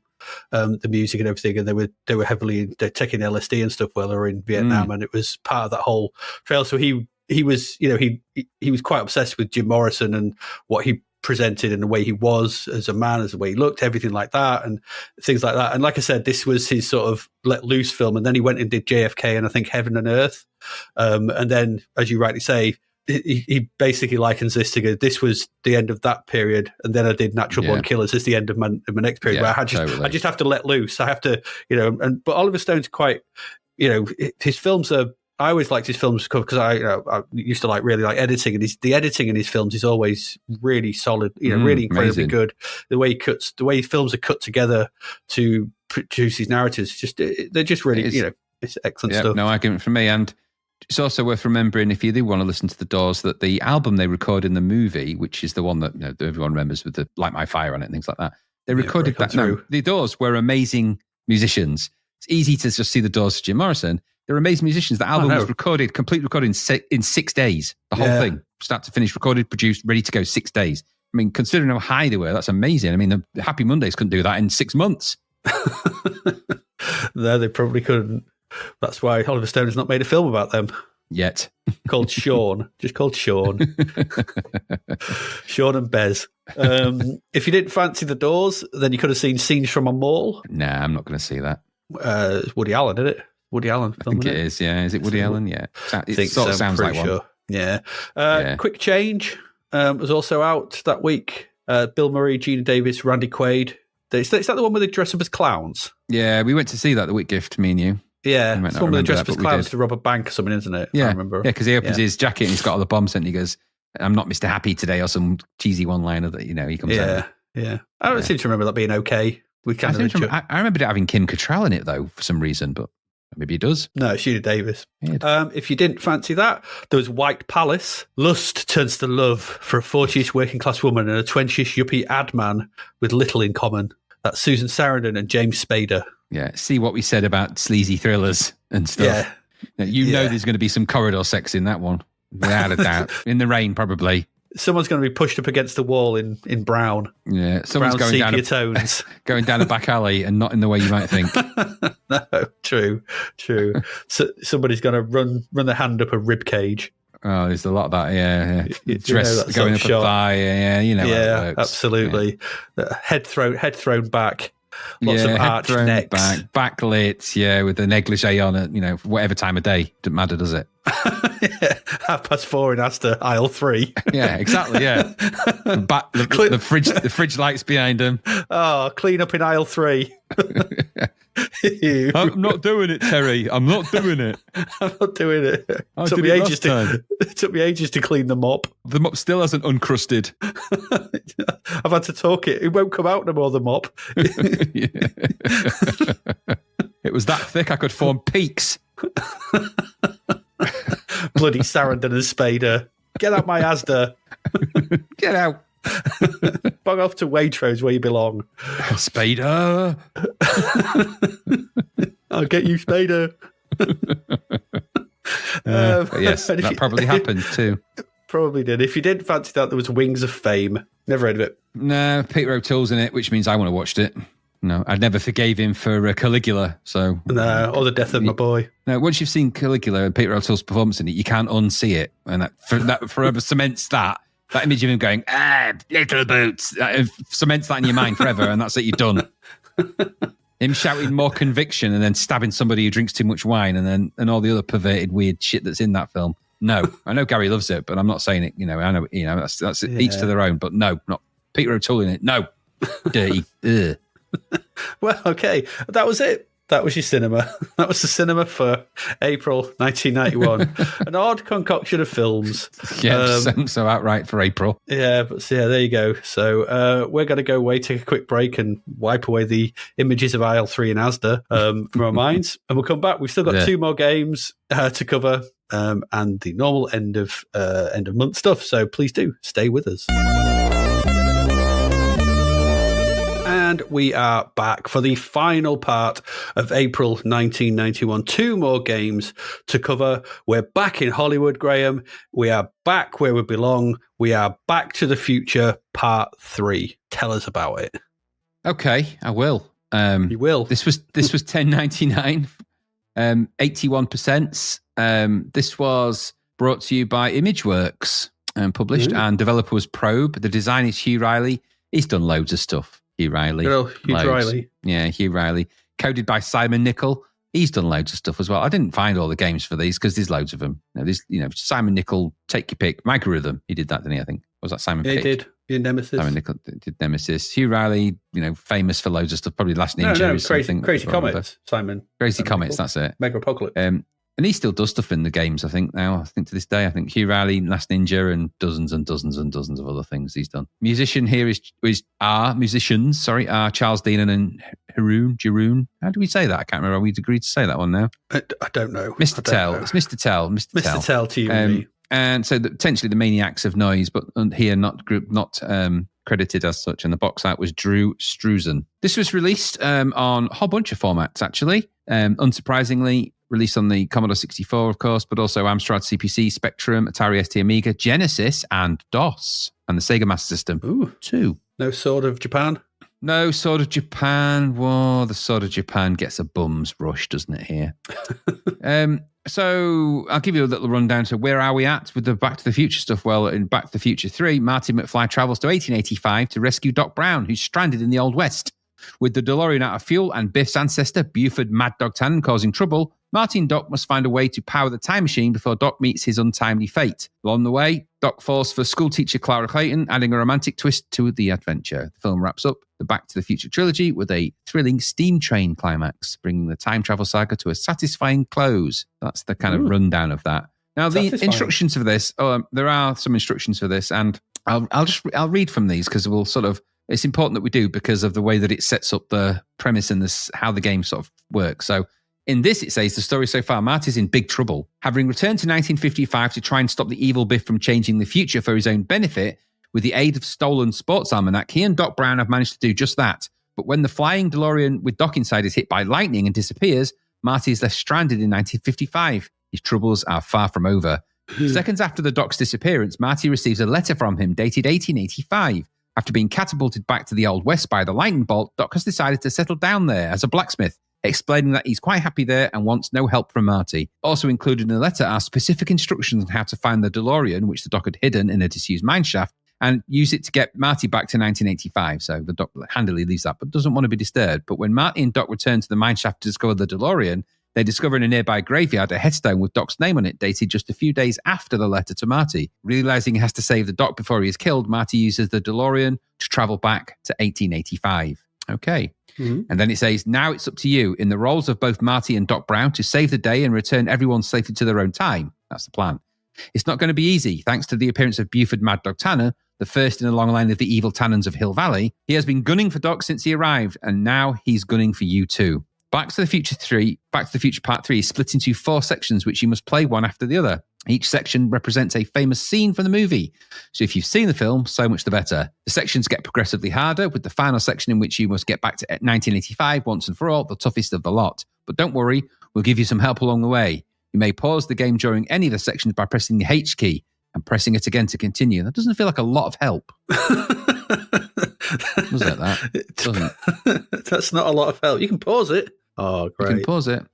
So there's 4 levels. There's the bookboard chase, which is the first level. There's the shooting gallery. There's pie throwing. And then there's the train. So those are your 4 levels. And each one of those comprises things to do, different controls. They're mini games, essentially. Sort of 4... Not mini games. It's the format again. Yeah. It's the format. And this is interspersed with sort of, not stills, but drawings of things from the game. Okay, so first thing I'll say when the game starts, there's great audio there. The music in this is almost perfect for this game. Almost. So the Back to the Future 3 theme, whoever composed it out of the 2, I think it's Charles Deanan. My theory is leaning that way, is great. It's a good version of the Back to the Future 3 music. Really feels like a good, competent version, bouncy in the right places. The interstitial graphics, albeit that sometimes they look a little bit confused about who Doc Brown is and what he looks like, generally look okay enough to get by and give you the idea of what's going on. So when you between each scene of the game, between each level, it's all multi-load this, and it loads in a sort of a series of mini panels which draw. They're not scanned from the movie, which is nice. And so there is that, and they do kind of give you the little bit of the story trail. So they trail in, and then you'll start to play the game. Okay. Mm-hmm. So the bookboard chase then.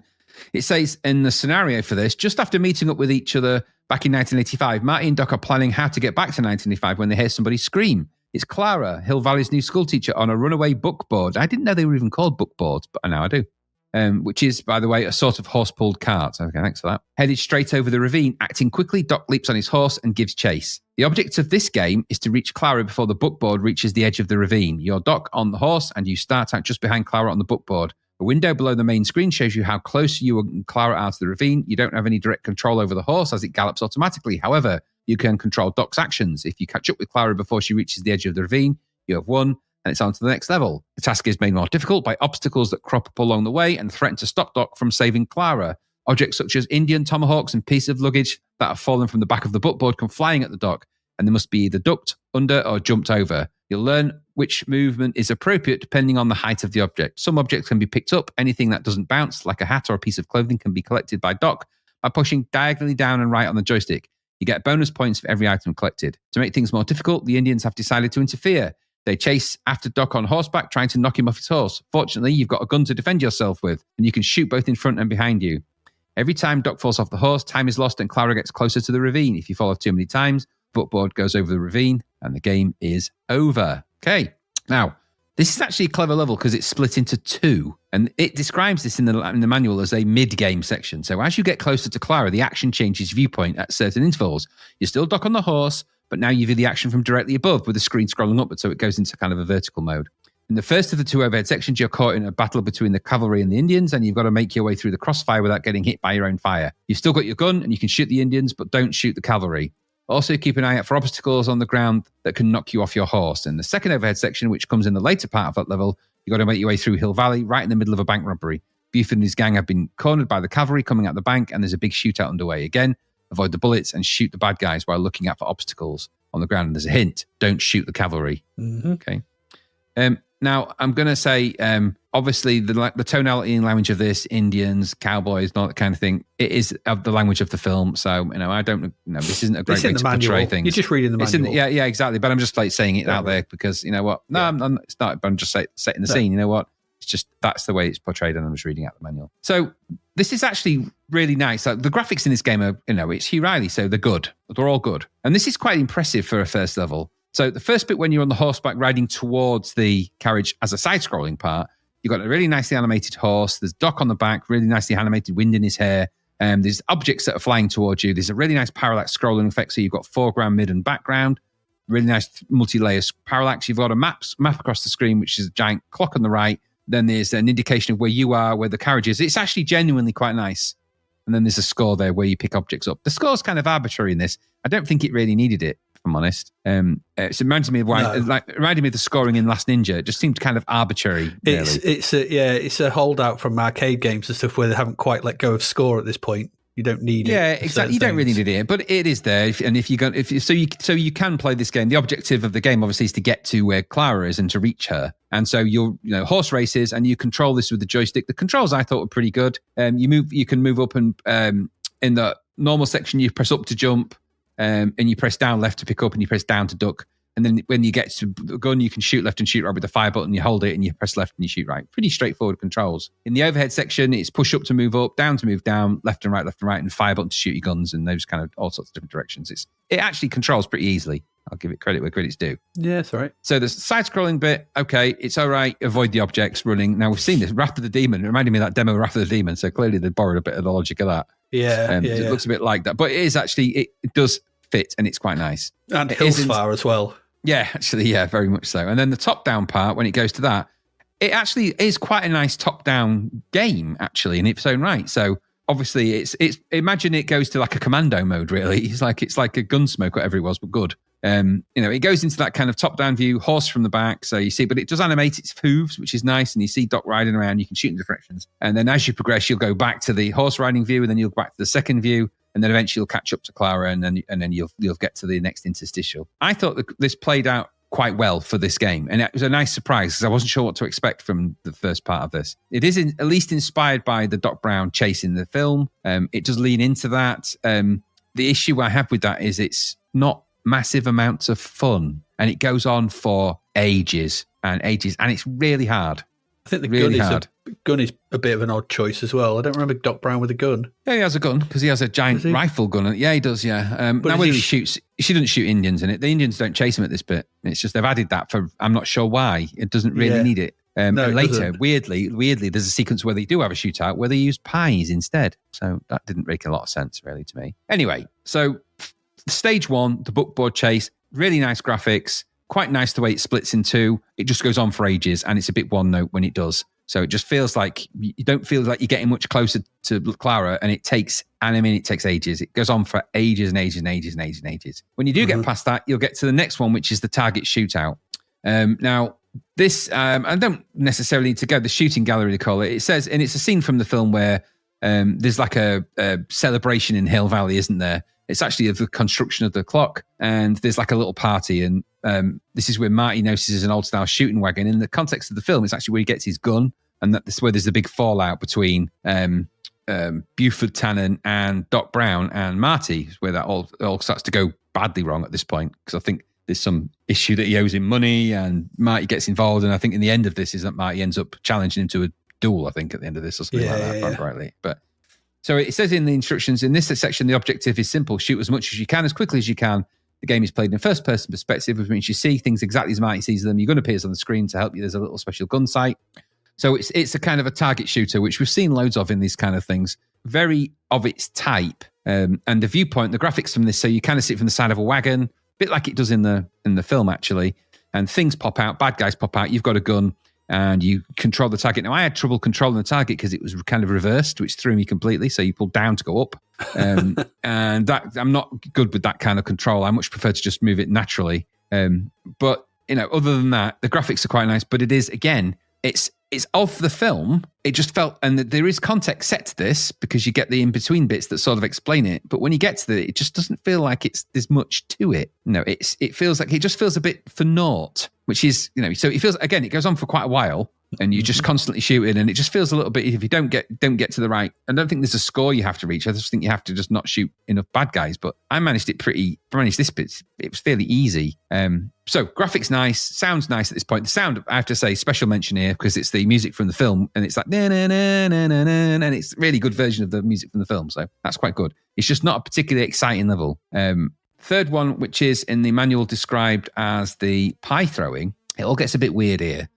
So while at the clock tower opening ceremony, who should turn up but the evil Buford Mad Dog Tannen and his gang of cronies, and they're just looking for trouble when they start picking on Doc. They didn't count on meeting Marty. He may not have a gun, but he's a mean frisbee thrower, and armed with a pile of empty pie trays from the pie stall, Marty gives Buford and gang a run for the money. Now, I couldn't remember if that... Well, it is pies that he frisbees at them, isn't it, I think, in this? I just don't remember him defeating a whole army of gung-toting... What, in the film or the cowboys? Game? In the film. Does it? I don't remember.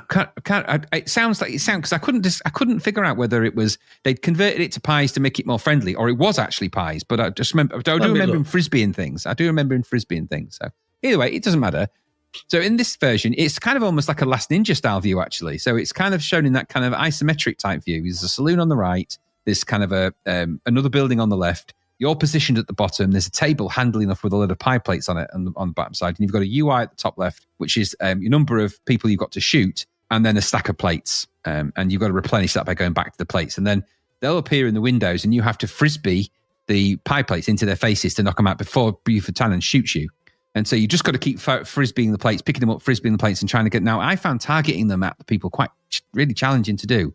Because you control the trajectory of these with the joystick, and it just felt a bit arbitrary and a bit wild at this point. And I was kind of frisbeeing too high, frisbeeing in the wrong direction, but I did manage to just, blunder my way through it. But it is quite challenging to do. All of these things are quite challenging to do. Now, I don't remember him. I remembered it being a shootout with shootout guns, but then I thought to myself, am I misremembering in it? Because people wouldn't get shot and killed in a Back to the Future film. No, they don't. Marty puts the stove thing under his that's in his duel that's in his duel, but this is the shootout where this is before that scene.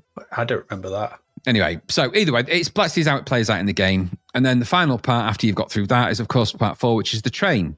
Marty and Doc have finally come up with a plan to get back to 1985, but the only way they can get the door up to speed and to 88 miles is to push it in front of a locomotive, so they decide to steal one. So in this section, you play Marty and you start the game standing on top of the moving locomotive's last carriage. You've got to make your way all the way along the carriages, collecting Doc's special speed logs along the way to push the train up to 88 miles an hour and finally get to the DeLorean at the front of the train before time runs out. As you walk along the train, members of Buford's gang and the train engineers who don't want you to steal the train appear and confront you. Fortunately, Marty still has got some pie trays left, which he can throw to knock the bad guys off the train. If they get too close, Marty can either punch them out or duck down and crawl under their legs.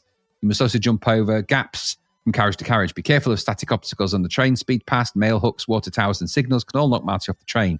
So you need to duck or jump to avoid them. If you get knocked off, you're brought back on screen by your hoverboard, and you can climb back on the carriages and ladders to carry on. Along the way, you must pick up 7 coloured speed logs that the careless Doc has dropped along the main train. Each log increases the engine speed, with the final one pushing it to 88 miles per hour. When you finally make it to the engine at the front of the train, there's one last obstacle to overcome before you can return to 1985. The Lobster's locomotive boiler has been pushed too far by the speed logs and is spraying out puffs and jets of steam. The puffs are harmless, but the jets can knock Marty off. So you need to edge your way across the train carefully, avoiding the jets, and jump on down to the DeLorean in the front of the train, and then it's back to 1985. But is that the end? Yes, it is the end. Okay. So graphics here. Now, we've seen this kind of game before many a time, and I will come to that, but it's side-scrolling. This is actually, again, very nicely put together. So the train scrolls in a nice kind of parallaxy way.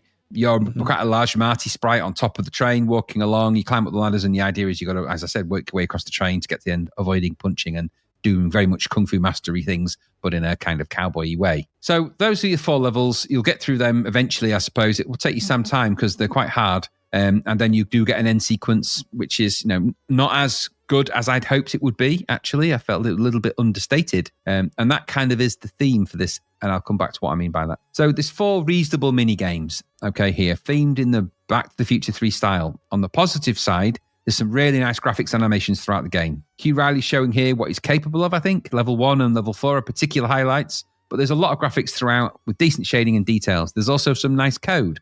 Parallax scrolling, nice changes of viewpoint. Indeed, the graphics have all got a good Western and Back to the Future 3 look. And they do manage to retain the Back to the Future 3 kind of vibe. But it's set in the Wild West, so it wouldn't be that challenging to do that. But it does do it at least. Sprites are all good. Level 1 and level 4, clear standouts with great animations on the horse, Doc Brown and Marty on the final level. Each of the mini games does have a reasonable element of fun, but with the familiarity as well.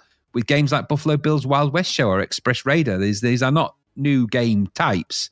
These might be dressed in Back to the Future 3 clothes, though. They kind of work in of themselves. They're a bit more, I suppose they're, what can you say? They're more or less joined by the narrative of the film. I say more or less, but this is, of course, more of the mini games inspired by rather than a straight up tour through the film. And I suppose that makes sense given that it would be quite an undertaking and there are only a few larger action set pieces that would align to a game really in the film. So the design with 4 levels kind of works, I suppose. But I played the disc version. There is a cartridge version. I just wanted to see how the loading worked out. And it was pretty fast and not bothersome, all said and done. There's some nice film-related interstitial screens. Like I said, some half-decent drawn versions of the parts of the film. Nice. I still think that's good that they were drawn, not scanned. But the music in those interstitial sequences is... the music in all but the interstitial sequences is brilliant versions of the film themes or direct music from the film.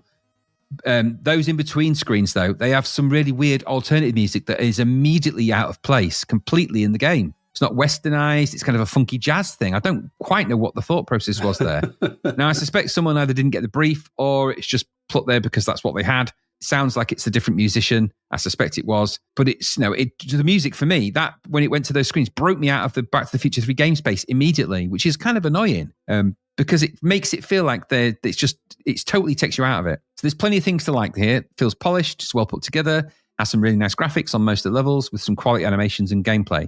Music is excellent. I think it adds, its feet are firmly planted in the Back to the Future 3 universe. All of that I liked a lot. The tone of the levels is okay, though I felt that levels 2 and 3 were massively inferior to 1 and 4. And 3, while being fun enough experience, lacked any real importance for the game. I mean, and this is where I'm raising the question. In the film, it's where Marty gets his gun, I think, and Doc Brown challenges Buford Tannen, so it culminates in a shootout. But I don't know, because it's where Doc Brown's drinking the coffee. I think it's that sequence, isn't it? I think. I don't know. About the pie sequence? Yeah. The pie sequence, I've just looked. It's when it's at the party, it's at the hoedown, whatever, and Biff or Buford is about to shoot Doc and Marty throws the pie plate. Frisbee, yeah, that's right. Yeah, he throws the frisbee. It's called, the pie plate's a frisbee on it, and he throws it and knocks the gun out of his hand, or knocks the thing off his head.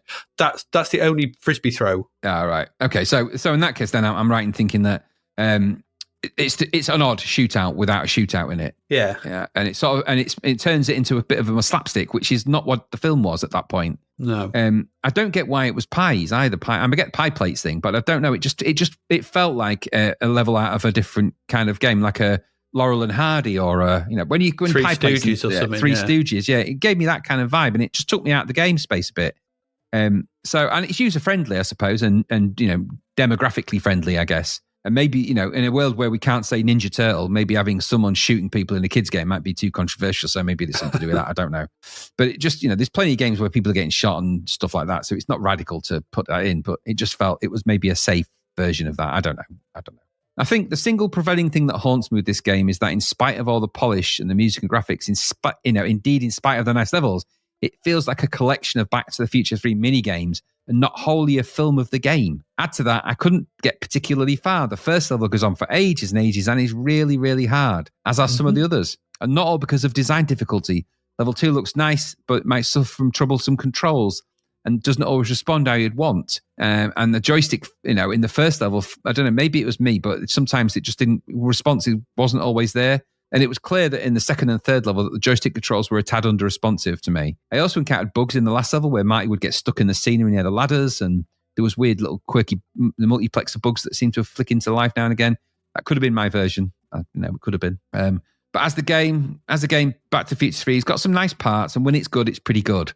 But I think it needed more cohesion and walking along the narrative more than it had. I mean, consider that this game starts quite a way into the film, actually, with the chase for Clara. Then it does kind of hop and skip a bit through, the key bits. This needed a classic cowboy shootout with Buford in the Law of the West tradition. It needed that scene in it. That's a key scene in the film. You needed to have that in it. Yes, it did. And I could probably argue the case that all the Back to the Future games could and should have been point and click games in reality, but they're not, are they? We've got what we got. No, that would come a lot later when we get the Telltale Back to the Future game. But at this point, I think it would have made a good Lucasfilm Back to the Future click and adventure. It would have been quite good for that. And of course, later we see Guybrush Threepwood doing all sorts of things that sort of lean into this kind of fish out of water type of story. But it's fun. It plays well. It does. There are some nice touches in it. All said and done. Graphics are lovely. Music's really good. But it is a collection of Back to the Future 3 mini games, and I think it suffers from that notion because that's kind of the predominant thing. And I just kind of lost its way in the film a little bit, and just felt like I just played through a few scenes, and I was like, okay, but that's what more can you say? What did you think? Yeah, it looks nice, I suppose. I didn't get the music. The music's all right. I thought the music in the levels was pretty weak. It didn't seem to lack any kind of thump to them, any kind of like I don't know. It's another multi. Yeah, they are, but I think there's. I don't know. Well, it's another multi-part film to game adaptation. It seems to be the norm these days. I'll give them credit. At least all the parts are different. We've not got recycled parts here. True. That's something. And there are some elements this I like. The controls in the shooting bit are a bit odd, but if I remember playing it, you just flick between 3 levels of shooting, don't you? And you sort of flick, like you got top, middle, and bottom. Yeah. It's just like I said.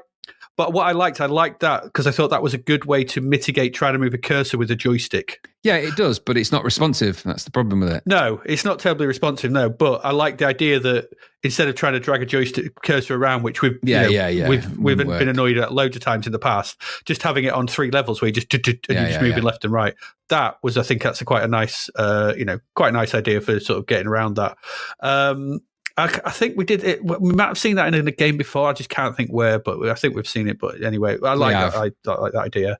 The plate throwing sequence is odd because it's not in the film, and not to the extent that it's in this. And like you said, we needed we need to put Buford in manure. Yes, it needs to be in there. I mean, it's the running gag through all 3 films that he ends up in the shit, and we needed that. So it needs to be in there. And would it have killed them to have the Back to the Future 3 DeLorean flying off, or the train, or a little bit of just at the end, it just sort of goes to a still, and it's like end. It's like it just felt because the Back to the Future 2 had a decent ending, didn't it? Had an animation on it. Yeah. So in the game ends with another sideways scrolling shooter or pyre or whatever you want to call it. It reminded me of those random levels in that random one in Beverly Hills Cop. Remember the walking left to right, which is because I don't remember Marty. Does Marty climb along the? No, he's in the DeLorean. Yeah, nobody's climbing on the train. The doc only climbs out the engine. Well, they do decouple the train, don't they? But there's no running across the top punching people. That doesn't happen. So it's like it's like what we said about Judge Dredd. There's the iconography and the imagery and the recognizable elements that look like Back to the Future 3 in things that don't happen in Back to the Future 3. Yeah. Which is kind of okay, fair enough. But like you said, it does look good. It's probably the better of the 3 Back to the Future games. Yeah, I think graphically it's way ahead of the others. Maybe 2 was quite interesting, but 2 had some issues as well. It's not saying a lot, is it? It's the best one. Obviously, clearly not going to be number 1, which was It Follows, if we remember rightly. Yeah, that's right. But it does look good. It's technically accomplished. Obviously, aside from a few bugs and what have you, as you'd expect from the team behind it, I didn't think there's just not much game here. It's just that, again, there's not much, just doing these little bits, and and they do that thing, don't they? It's the same as what they did. I mean, it's better than Red October because Red October at least there's some challenge, although the challenge is a bit on the hard side in this one. But they do that thing of like, here's a thing from a film and here's some interstitial elements just to sort of so you remember why this bit was happening. And it's like because the game starts and it's like there's that shot of Doc and Marty going, Clara's just that still image in there, and it's like, what happened? Who's How did we get Clara? here? Where did we get here? Yeah. Yeah. So it's okay. 81% is way too high. I mean, this scored higher than SWIV. That's what I mean. This is a 60, 3/4, isn't it? 67, 68 are all day long. Absolutely, yeah. It looks good. It sounds okay, but it's lacking playability. So it's a 2/3 game. Yeah. It is one of them. That it scored higher than SWIV is. I just don't understand. It's just crazy. But, don't get it. No. Anyway, there you go. That's Back to the Future 3. We've covered them all. Over the life of this podcast. We've done them all. We have indeed. Let's go to our last game. We've still got one more game left to round out April. And that game, well, does it take us back to the beginning? Are we living life in a Loopz with a Z? So it's edgy Loopz. So this is another entry in the single screen puzzler genre. This is Loopz with a Z. £11. It's pricey for a single screen puzzler. It is. And it scored 74%. So is this another great puzzler to add to the collection, or one that left us scratching our heads, but not in the way the game intended us to? This comes from Audiogenic. We saw them last week with Exterminator. And as to be expected with this type of game, came out on just about everything. It came out on the Amiga, Amstrad, ST, BBC, C64, DOS, Electron, Game Boy, Jaguar, Lynx, NES, PC 98, Sharp X68000, and the good old Spectrum. And the Sword of Japan? No Sword of Japan, I'm afraid. There was an unofficial port. by the one guy who programmed games for the Sword of Japan. But it got shut down, got a cease and desist order. There was even a sequel, I think, to this of sorts, on the SNES called Super Loops, because of course it was on the SNES. The original design of this was by Ian Upton. Now, this guy designs games and I think he just designs them. I didn't think they kind of had those kind of people back then, but he previously designed Emlyn Hughes' arcade quiz. You remember that? Okay. And he also did Mike Reed's computer pop quiz. Okay. He'll also go on to design Lone Wolf, The Mirror of Death, which we'll look at in a few months' time. That's a bit bleak. Yeah, I know. Well, the producer here was Gary Scheinwald, and the coders were Gary Liddon again. So he's obviously just popped up for Audiogenic with a couple of games because he did Exterminators, didn't he? And Nick Pelling. Remember Nick Pelling, don't we? I remember Nick Bangkok Pelling. Nights, Fire Trek, all those kind of things. Teenage Mutant Ninja Turtles, the Hero Turtles. The music is by David Whittaker. Okay. So we get a good title screen when the game loads. Logo at the top, nicely drawn. Good piece of music from Mr. Whittaker. There's actually good music in this game. I'll give it that. The tunes in this are solid, showing that when he does a longer piece, it's only 2 minutes, but that's like prog rock for him. He can do some really good stuff. I like the music in this. Beneath the logo, we get a cycling display of credits and high scores.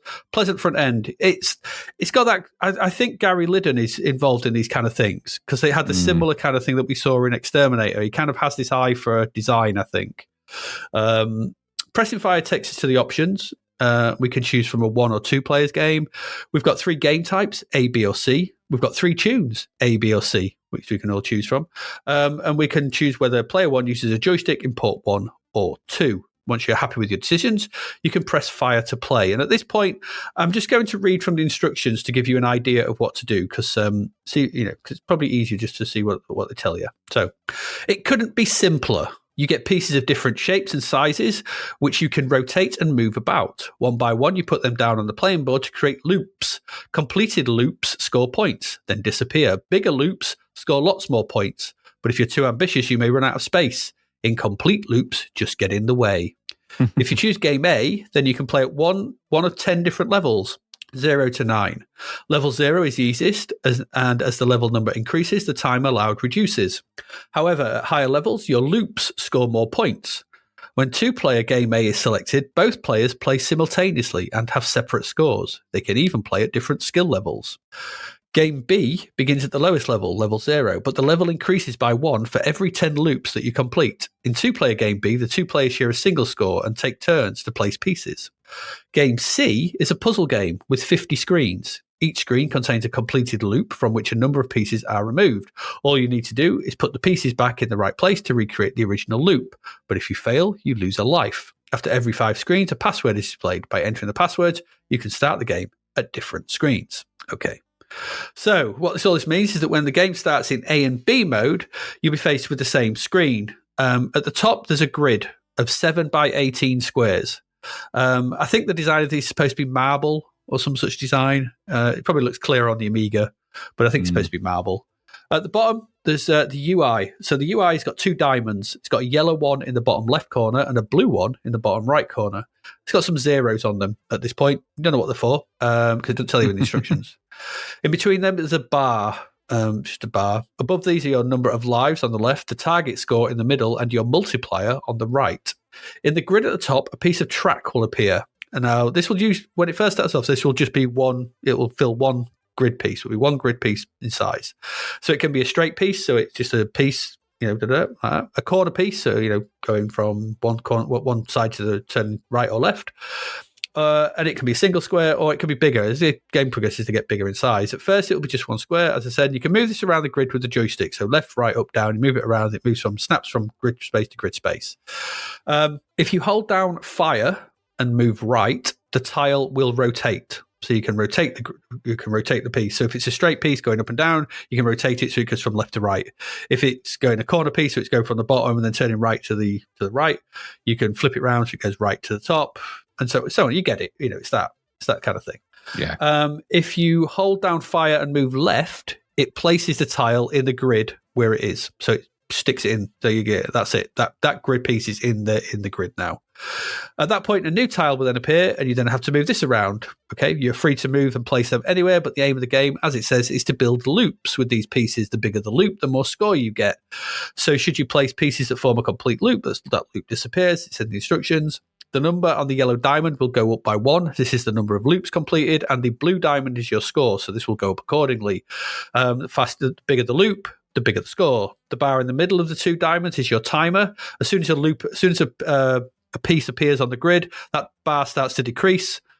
And if you fail to place the piece on the grid by the time that bar runs out, you'll lose a life. And if you lose all of them, then it is game over. That's it. The multiplier on the right will go up according to how many pieces of the grid you have covered at any one time. So the more bits on the grid you have covered, the higher the multiplier, because obviously you've got less space to put stuff, so it's more risky. Mm-hmm. And that affects the score when you complete a loop. Game A and B are pretty much the same, but there are some bonus levels in Game B and some other changes. But Game C is very different. As it says, it's a 50-level puzzle game. So essentially what you see is a completed loop, and then parts of it will flash and disappear. And then one by one, they'll come back on, and you have to move them into section to complete the loop. So it's kind of a memory game. It's like, where did these bits go? Every 5 seconds, you get a code start from there in the future. There are also things called gophers. They appear in Game A and B, and they allow you to completely erase a loop if you're running out of space. So if you've got like a bit that's just not going right, and you've got bits all over the shop, and it's you need to collect space, you can hit that. You can place that on a thing, and everything attached to that forming a loop will just disappear. And so that clears out some space. There's no penalty for this, but I found that they were pretty rare. Their appearance was pretty rare in my experience. And that's kind of it. You're building loops, and you're just trying to keep building loops, and it's that kind of puzzly type thing. The visuals for the game are functional rather than outstanding. The music that plays, all the tunes are pretty good and helps to keep the interest up. There's nice tunes and nice and atmospheric. They just kind of burble along, but they're all right. The premise for this is pretty simple, and I think people who've played something like Pipe Mania, which we played some time back, will feel at home here. It's quite similar in design. But the game does have one glaring omission, and I found really impacted the game for me. It doesn't show the next tile that will appear. I think I'm not sure if we said no. I think we do see the next one in Pipe Mania, but this does not do it. As the game is all about planning your loops, you need to know what's coming next in order to figure out where to place the present tile. Having it be completely random makes this far harder than it needs to be, because at that point you're just kind of guessing. The great thing about Tetris and games like that is you know what's coming next, so you can plan. Even if it's one block, you can plan the strategy. And in these games, that is a fundamental thing to include. Now, including this means that for most of games A and B, you're just putting down tiles, hoping for the right one to come next, which wouldn't be an issue. But as the game progresses, you get tiles that take up 3, 4, 5, and even 7 blocks on the grid. Just with only 126 spaces available, and they come in shapes as well. So there'll be like a big U shape, or there's like the Tetris L, not the L shape. You get L shapes, you get big corner pieces, you get the sort of zigzag, the dog leg sort of shapes, and all those kind of things start turning up. So with only 126 grid spaces available, loops and pieces start to pile up, and you find yourself just spamming pieces in anywhere. Any kind of planning just goes out the window, which is a shame, because this hampered my enjoyment of this quite a bit. Because at first I was very much enjoying it. I was like, once I got used to the left and right for fire and place, which I kept mixing up and going, I didn't mean to put that there. Yeah, I did that. But once you get used to it and you get it in your head and you just take your time, it's like, okay. But as the level progresses, it becomes almost impossible it's just impossible to plan anything with any kind of confidence, because you might get a row of tiles that take up loads of space. You just get about 3 or 4 U shapes in a row, and you're like, there's nowhere to put them, and I didn't know they were coming, and I could have like put that one there to allow me to put the next one on top of it just to clear out them too, but I didn't. I put it there, and it's just gets really pain. And just to say as well, you can't place a tile where the end of it is against the edge of the grid. Won't let you. So it must be able to be made into a loop. So if it's like one of those long straight ones, you can't just put it up and go, just shove it in the corner over there. They'll go, nope, you can't put it there because this can never be made into a loop. And that obviously limits the places where you can put certain tiles. And of course, you never know what's coming next. It just gets out of hand real fast. And that's a big, huge omission to this kind of puzzle game. If they'd included that one thing, I think this would have been a really great puzzle game. I think it would have been really nice. You'd have been planning a little bit. You go, right, okay, I'll put that one there. That one's coming next. I'll put that there. And that sort of planning is what you want. As it stands, it's a fun game at the start that soon becomes frustrating because of that lack of ability to plan. It's a big oversight, and I can't believe it's not in there. It's well coded. It all works exactly as one. It's music's great. I really enjoyed it. It's easy to read, get your head around. It's just as you get farther in, that single flaw becomes more apparent and annoying, stopping this from being as good as it could have been. A shame. It got, what did it get? It got 70-odd percent, 74%. I think this is down to a 2/3 for me because of that, because I found the space available to me just didn't compensate for the randomness of the blocks coming, and that just put me off playing any further. What about you? Yeah, I pretty much agree with everything you said, actually. Well, more or less everything. There's a good idea for a puzzler here, and there's a reasonable implementation of it, but it's missing a key component, and that is that you need to see the part of the loop before you need that one step view. It's stupid that it doesn't have it. Such a sad thing, because it's actually quite a nice little puzzle game here, but you can only get so far, and then after that, it's just it becomes impossible because of that guessing nature of the next piece. And if you know you're going, and also the kind of logic is gradually limited, because I think with that weirdness around the size of the pieces, it starts to become a hindrance, and you don't have the space to be able to really negotiate that out. Mm-hmm. So, and I constantly found myself putting the piece down where I didn't want it with the weird control system, which seems really strange to do it that way. But it's a good attempt at a puzzler. There's some nice graphics were quite nice, and the way it worked was okay. But it's just that one design flaw really crippled it for me. And I felt like I could only get so far before my guess is I got the wrong piece. I'd fairly invested into a kind of loop I was aiming for. The wrong piece completely scuppered it. And then I got if you get a succession of 2 or 3, you're done. There's no way you can do it. And you can't really build it into a decent loop. And I just found myself getting more frustrated, and there isn't a lot of time to think about it either. No. So it was just frustrated by its one design flaw. But other than that, there's a good idea for a game. Pricey though, should have been a budget game. Yeah, absolutely. But yeah, that one thing I think because Zapped give it 74%, which puts it just below SWIV.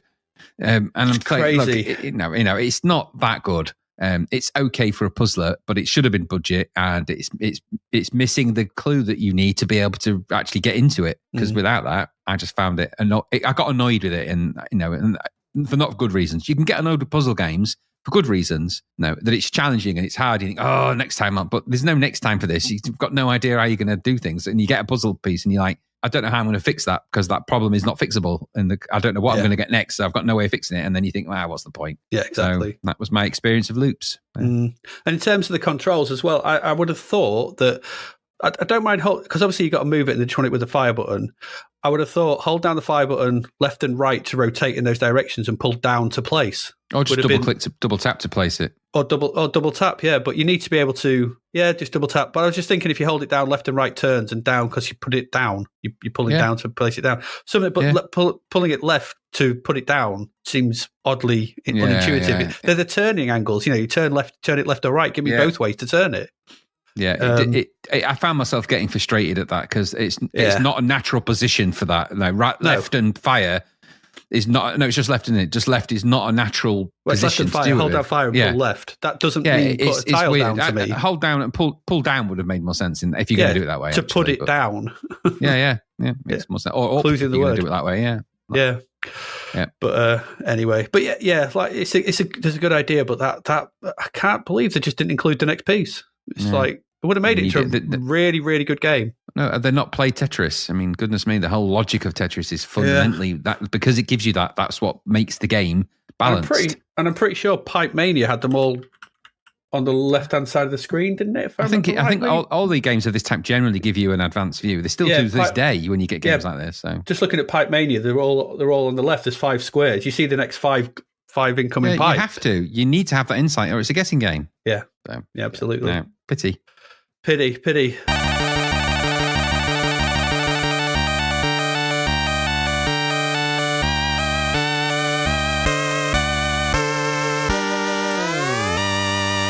There you go. That's it. That's April done. It is not a bad week. Not a terrible week. We've had worse weeks because obviously we had SWIV, which was great. Hunt for October, which was just lacking. Back to the Future. Yeah, Back to the Future 3, which was better. Okay. Which was okay. And Loopz, which was just almost there, but just a bit flawed. Just a bit on the flawed side. There were a few games in the budget that we've already looked at before. They were Winter Olympiad for £2.99. Not bad. You're right. Continental Circus. No. £3. But the big one was probably The Last Ninja for £3. It's a bargain for £3. Mm-hmm. You got a cheek to charge £11 for Loopz or £3 for The Last Ninja. I mean, goodness me. Yeah. There's no crap verts, I'm afraid. The last few months I've been struggling to find them. The quality of the adverts has gone up. Yeah, we'll have done. We're getting better. Not quite as bad, yeah.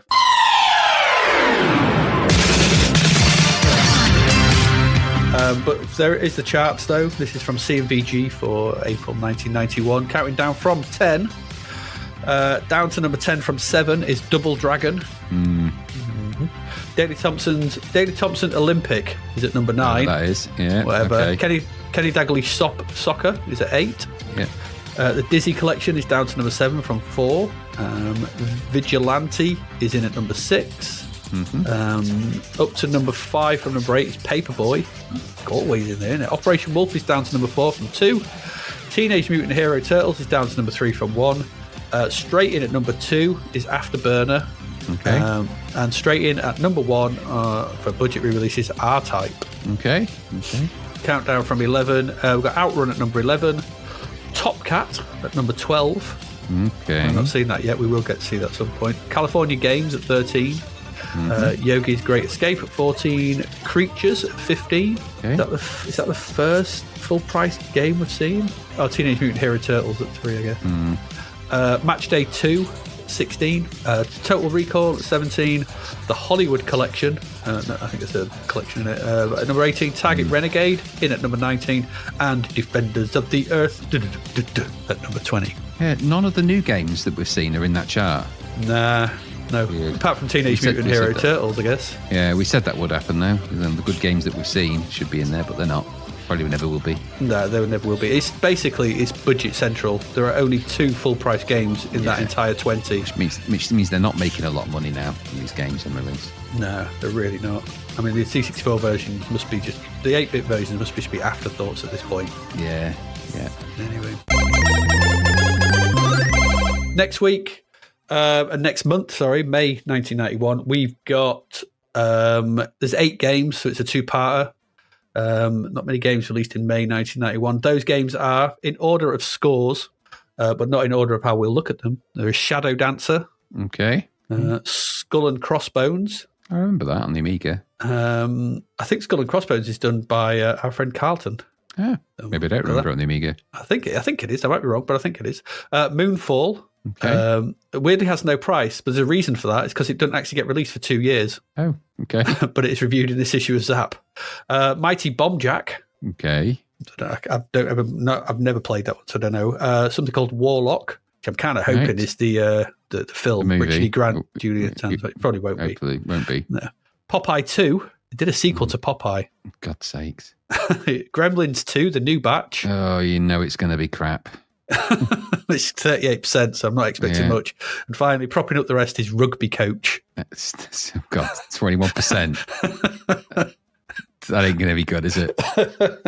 It's going to be, well, you know, you ever fancied coaching a rugby team, Graham? I can't say that I have. Well, you get the chance now. You get the chance to live out your dream. Oh, dear me. Oh, dear me. Yeah. So that was it. What was the best game of... Okay, let's have a look. What was the best game in April? Well, we had CJ's Elephant Antics. That was good. CJ's Elephant Antics and SWIV. Yeah, because Dick Tracy was abysmal. Dick Tracy was garbage. Saint Dragon was good. Yeah, Huxley Pig, no, it's all right if you're a kid. Gaza 2 was crap. Yeah, Lotus Esprit was, you know, splitters, but, you know. It's all right. Yeah, Judge Dredd was... Yeah. Kentucky Racing. Oh, stupid, but if, you know, nostalgia might win. And Exterminator, which was just played weird. Weirdo. Yep. Weird. Then SWIV, Hunt for October. Back to Future and Loopz. That's it. That's April 1991 done. Is there anything you would like to add, Graham, before we head off? No, just it's a sign. We've said it before. Sign of the times now. The budget games are ruling the roost in terms of the charts now, and it's just dominating the charts. So I don't think a lot of money's being made off these games that are coming out. I can't imagine that. But what troubles me a little bit is that, you know, the full price ones are still crap. Generally speaking, with the odd exception, you know, SWIV obviously, and there's the old one or two. But look at the ratio we've got here compared to good games compared to bad. You know, there's a good budget game in the CJ, and there's a good game in SWIV. There's a lot of really below average and some utter disasters, and a lot asking a lot of money for those disasters. I know. You get 11 quid for Dick Tracy, Gaza 2, Judge Dredd was a tenner, Saint Dragon. No, Saint Dragon was good. Exterminator, but 11 quid for Back to the Future and Hunt for October. Yeah, and there's obviously not that many people making games for the C64 now. It seems to be the same few people doing the same. There must be very busy. There's some good coders in there. Yeah, there must be. And there's some good graphics coming out. Here and there, we're seeing some really good, good games where they've put their mind to it. There's no, I mean, SWIV's a classic example of that, but there's so many that aren't. And it's just disappointing. If we could have had a SWIV like all along, why hasn't it been done before? Why did it take, the last throes of a dying machine for it to come out? Why didn't this come out in 1987 or 88? I don't know.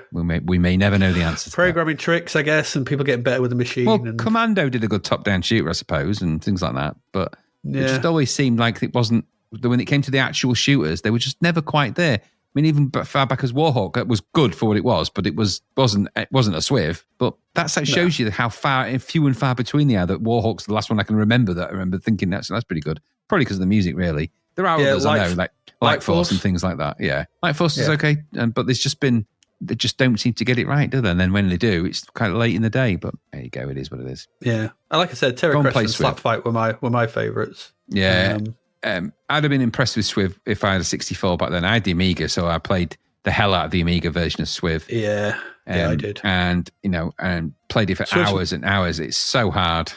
SWIV's my favourite Amiga game. Yeah, you put in some hours in that, didn't you? As I recall. I really did. I never completed that. I got to the final. Well, I thought actually because I've watched and finished now because I'm never going to do the 45-minute challenge to actually get to the end again these days. Yeah. So I watched it on YouTube. I watched one of AL82 Retro's full playthrough, and there's a and what I thought was the final boss is not the last boss. There's another boss after it, and I was like, oh, ooh, brutal. That's brutal. Yeah, yep. It looks very hard. Yeah. But anyway, there you go. So that's it. That's it for April. I think on that note, we'll make our excuses and leave like a good news of the world reporter. Uh-huh. So as ever, I have been Adrian Mills. And I have been Graham Raddings. And you have been listening to Zapped to the Past. We will see you again next week for May 1991. Goodbye. Thank you for listening to the Zapped to the Past podcast. We hope you enjoyed our deep dive into the world of Commodore 64 games, as well as the music, films and TV from around the 1980s, driven, of course, by the issue of Zapped 64 magazine published at that time. We will return with a whole new batch of games and stuff to talk about next week. Until then, if you want to listen to or download previous episodes of Zapped to the Past, and why wouldn't you, they can all be found on our website at zappedtothepast.com, as well as being available on Podbean, Apple Podcasts, Google Podcasts, Spotify, Deezer, Audible, Player FM, and, well, pretty much anywhere where we can upload them. By the way, we do always love to hear from our amazing listeners, so if you'd like to contact us about anything in the podcast or beyond, you can do so by emailing us at zappedtothepast@gmail.com. We're also active on Twitter under @ZapTother, as well as Facebook, Instagram, and most social media platforms. Just search for Zapped to the Past and you'll find us. Oh, and if you like the podcast and what we're doing, please do like, share, review, rate us. It really helps. Something, apparently. The Zapped to the Past podcast is written and produced by Adrian Mills and Graham Raddings, and recorded at Flaky Bits 2.0 Studio. All opinions expressed are those of the writers, and while we indeed love Zapped 64 magazine, the Zapped to the Past podcast is not affiliated with it in any way. Stay safe, see you next time, and remember, we play these games so you don't have to.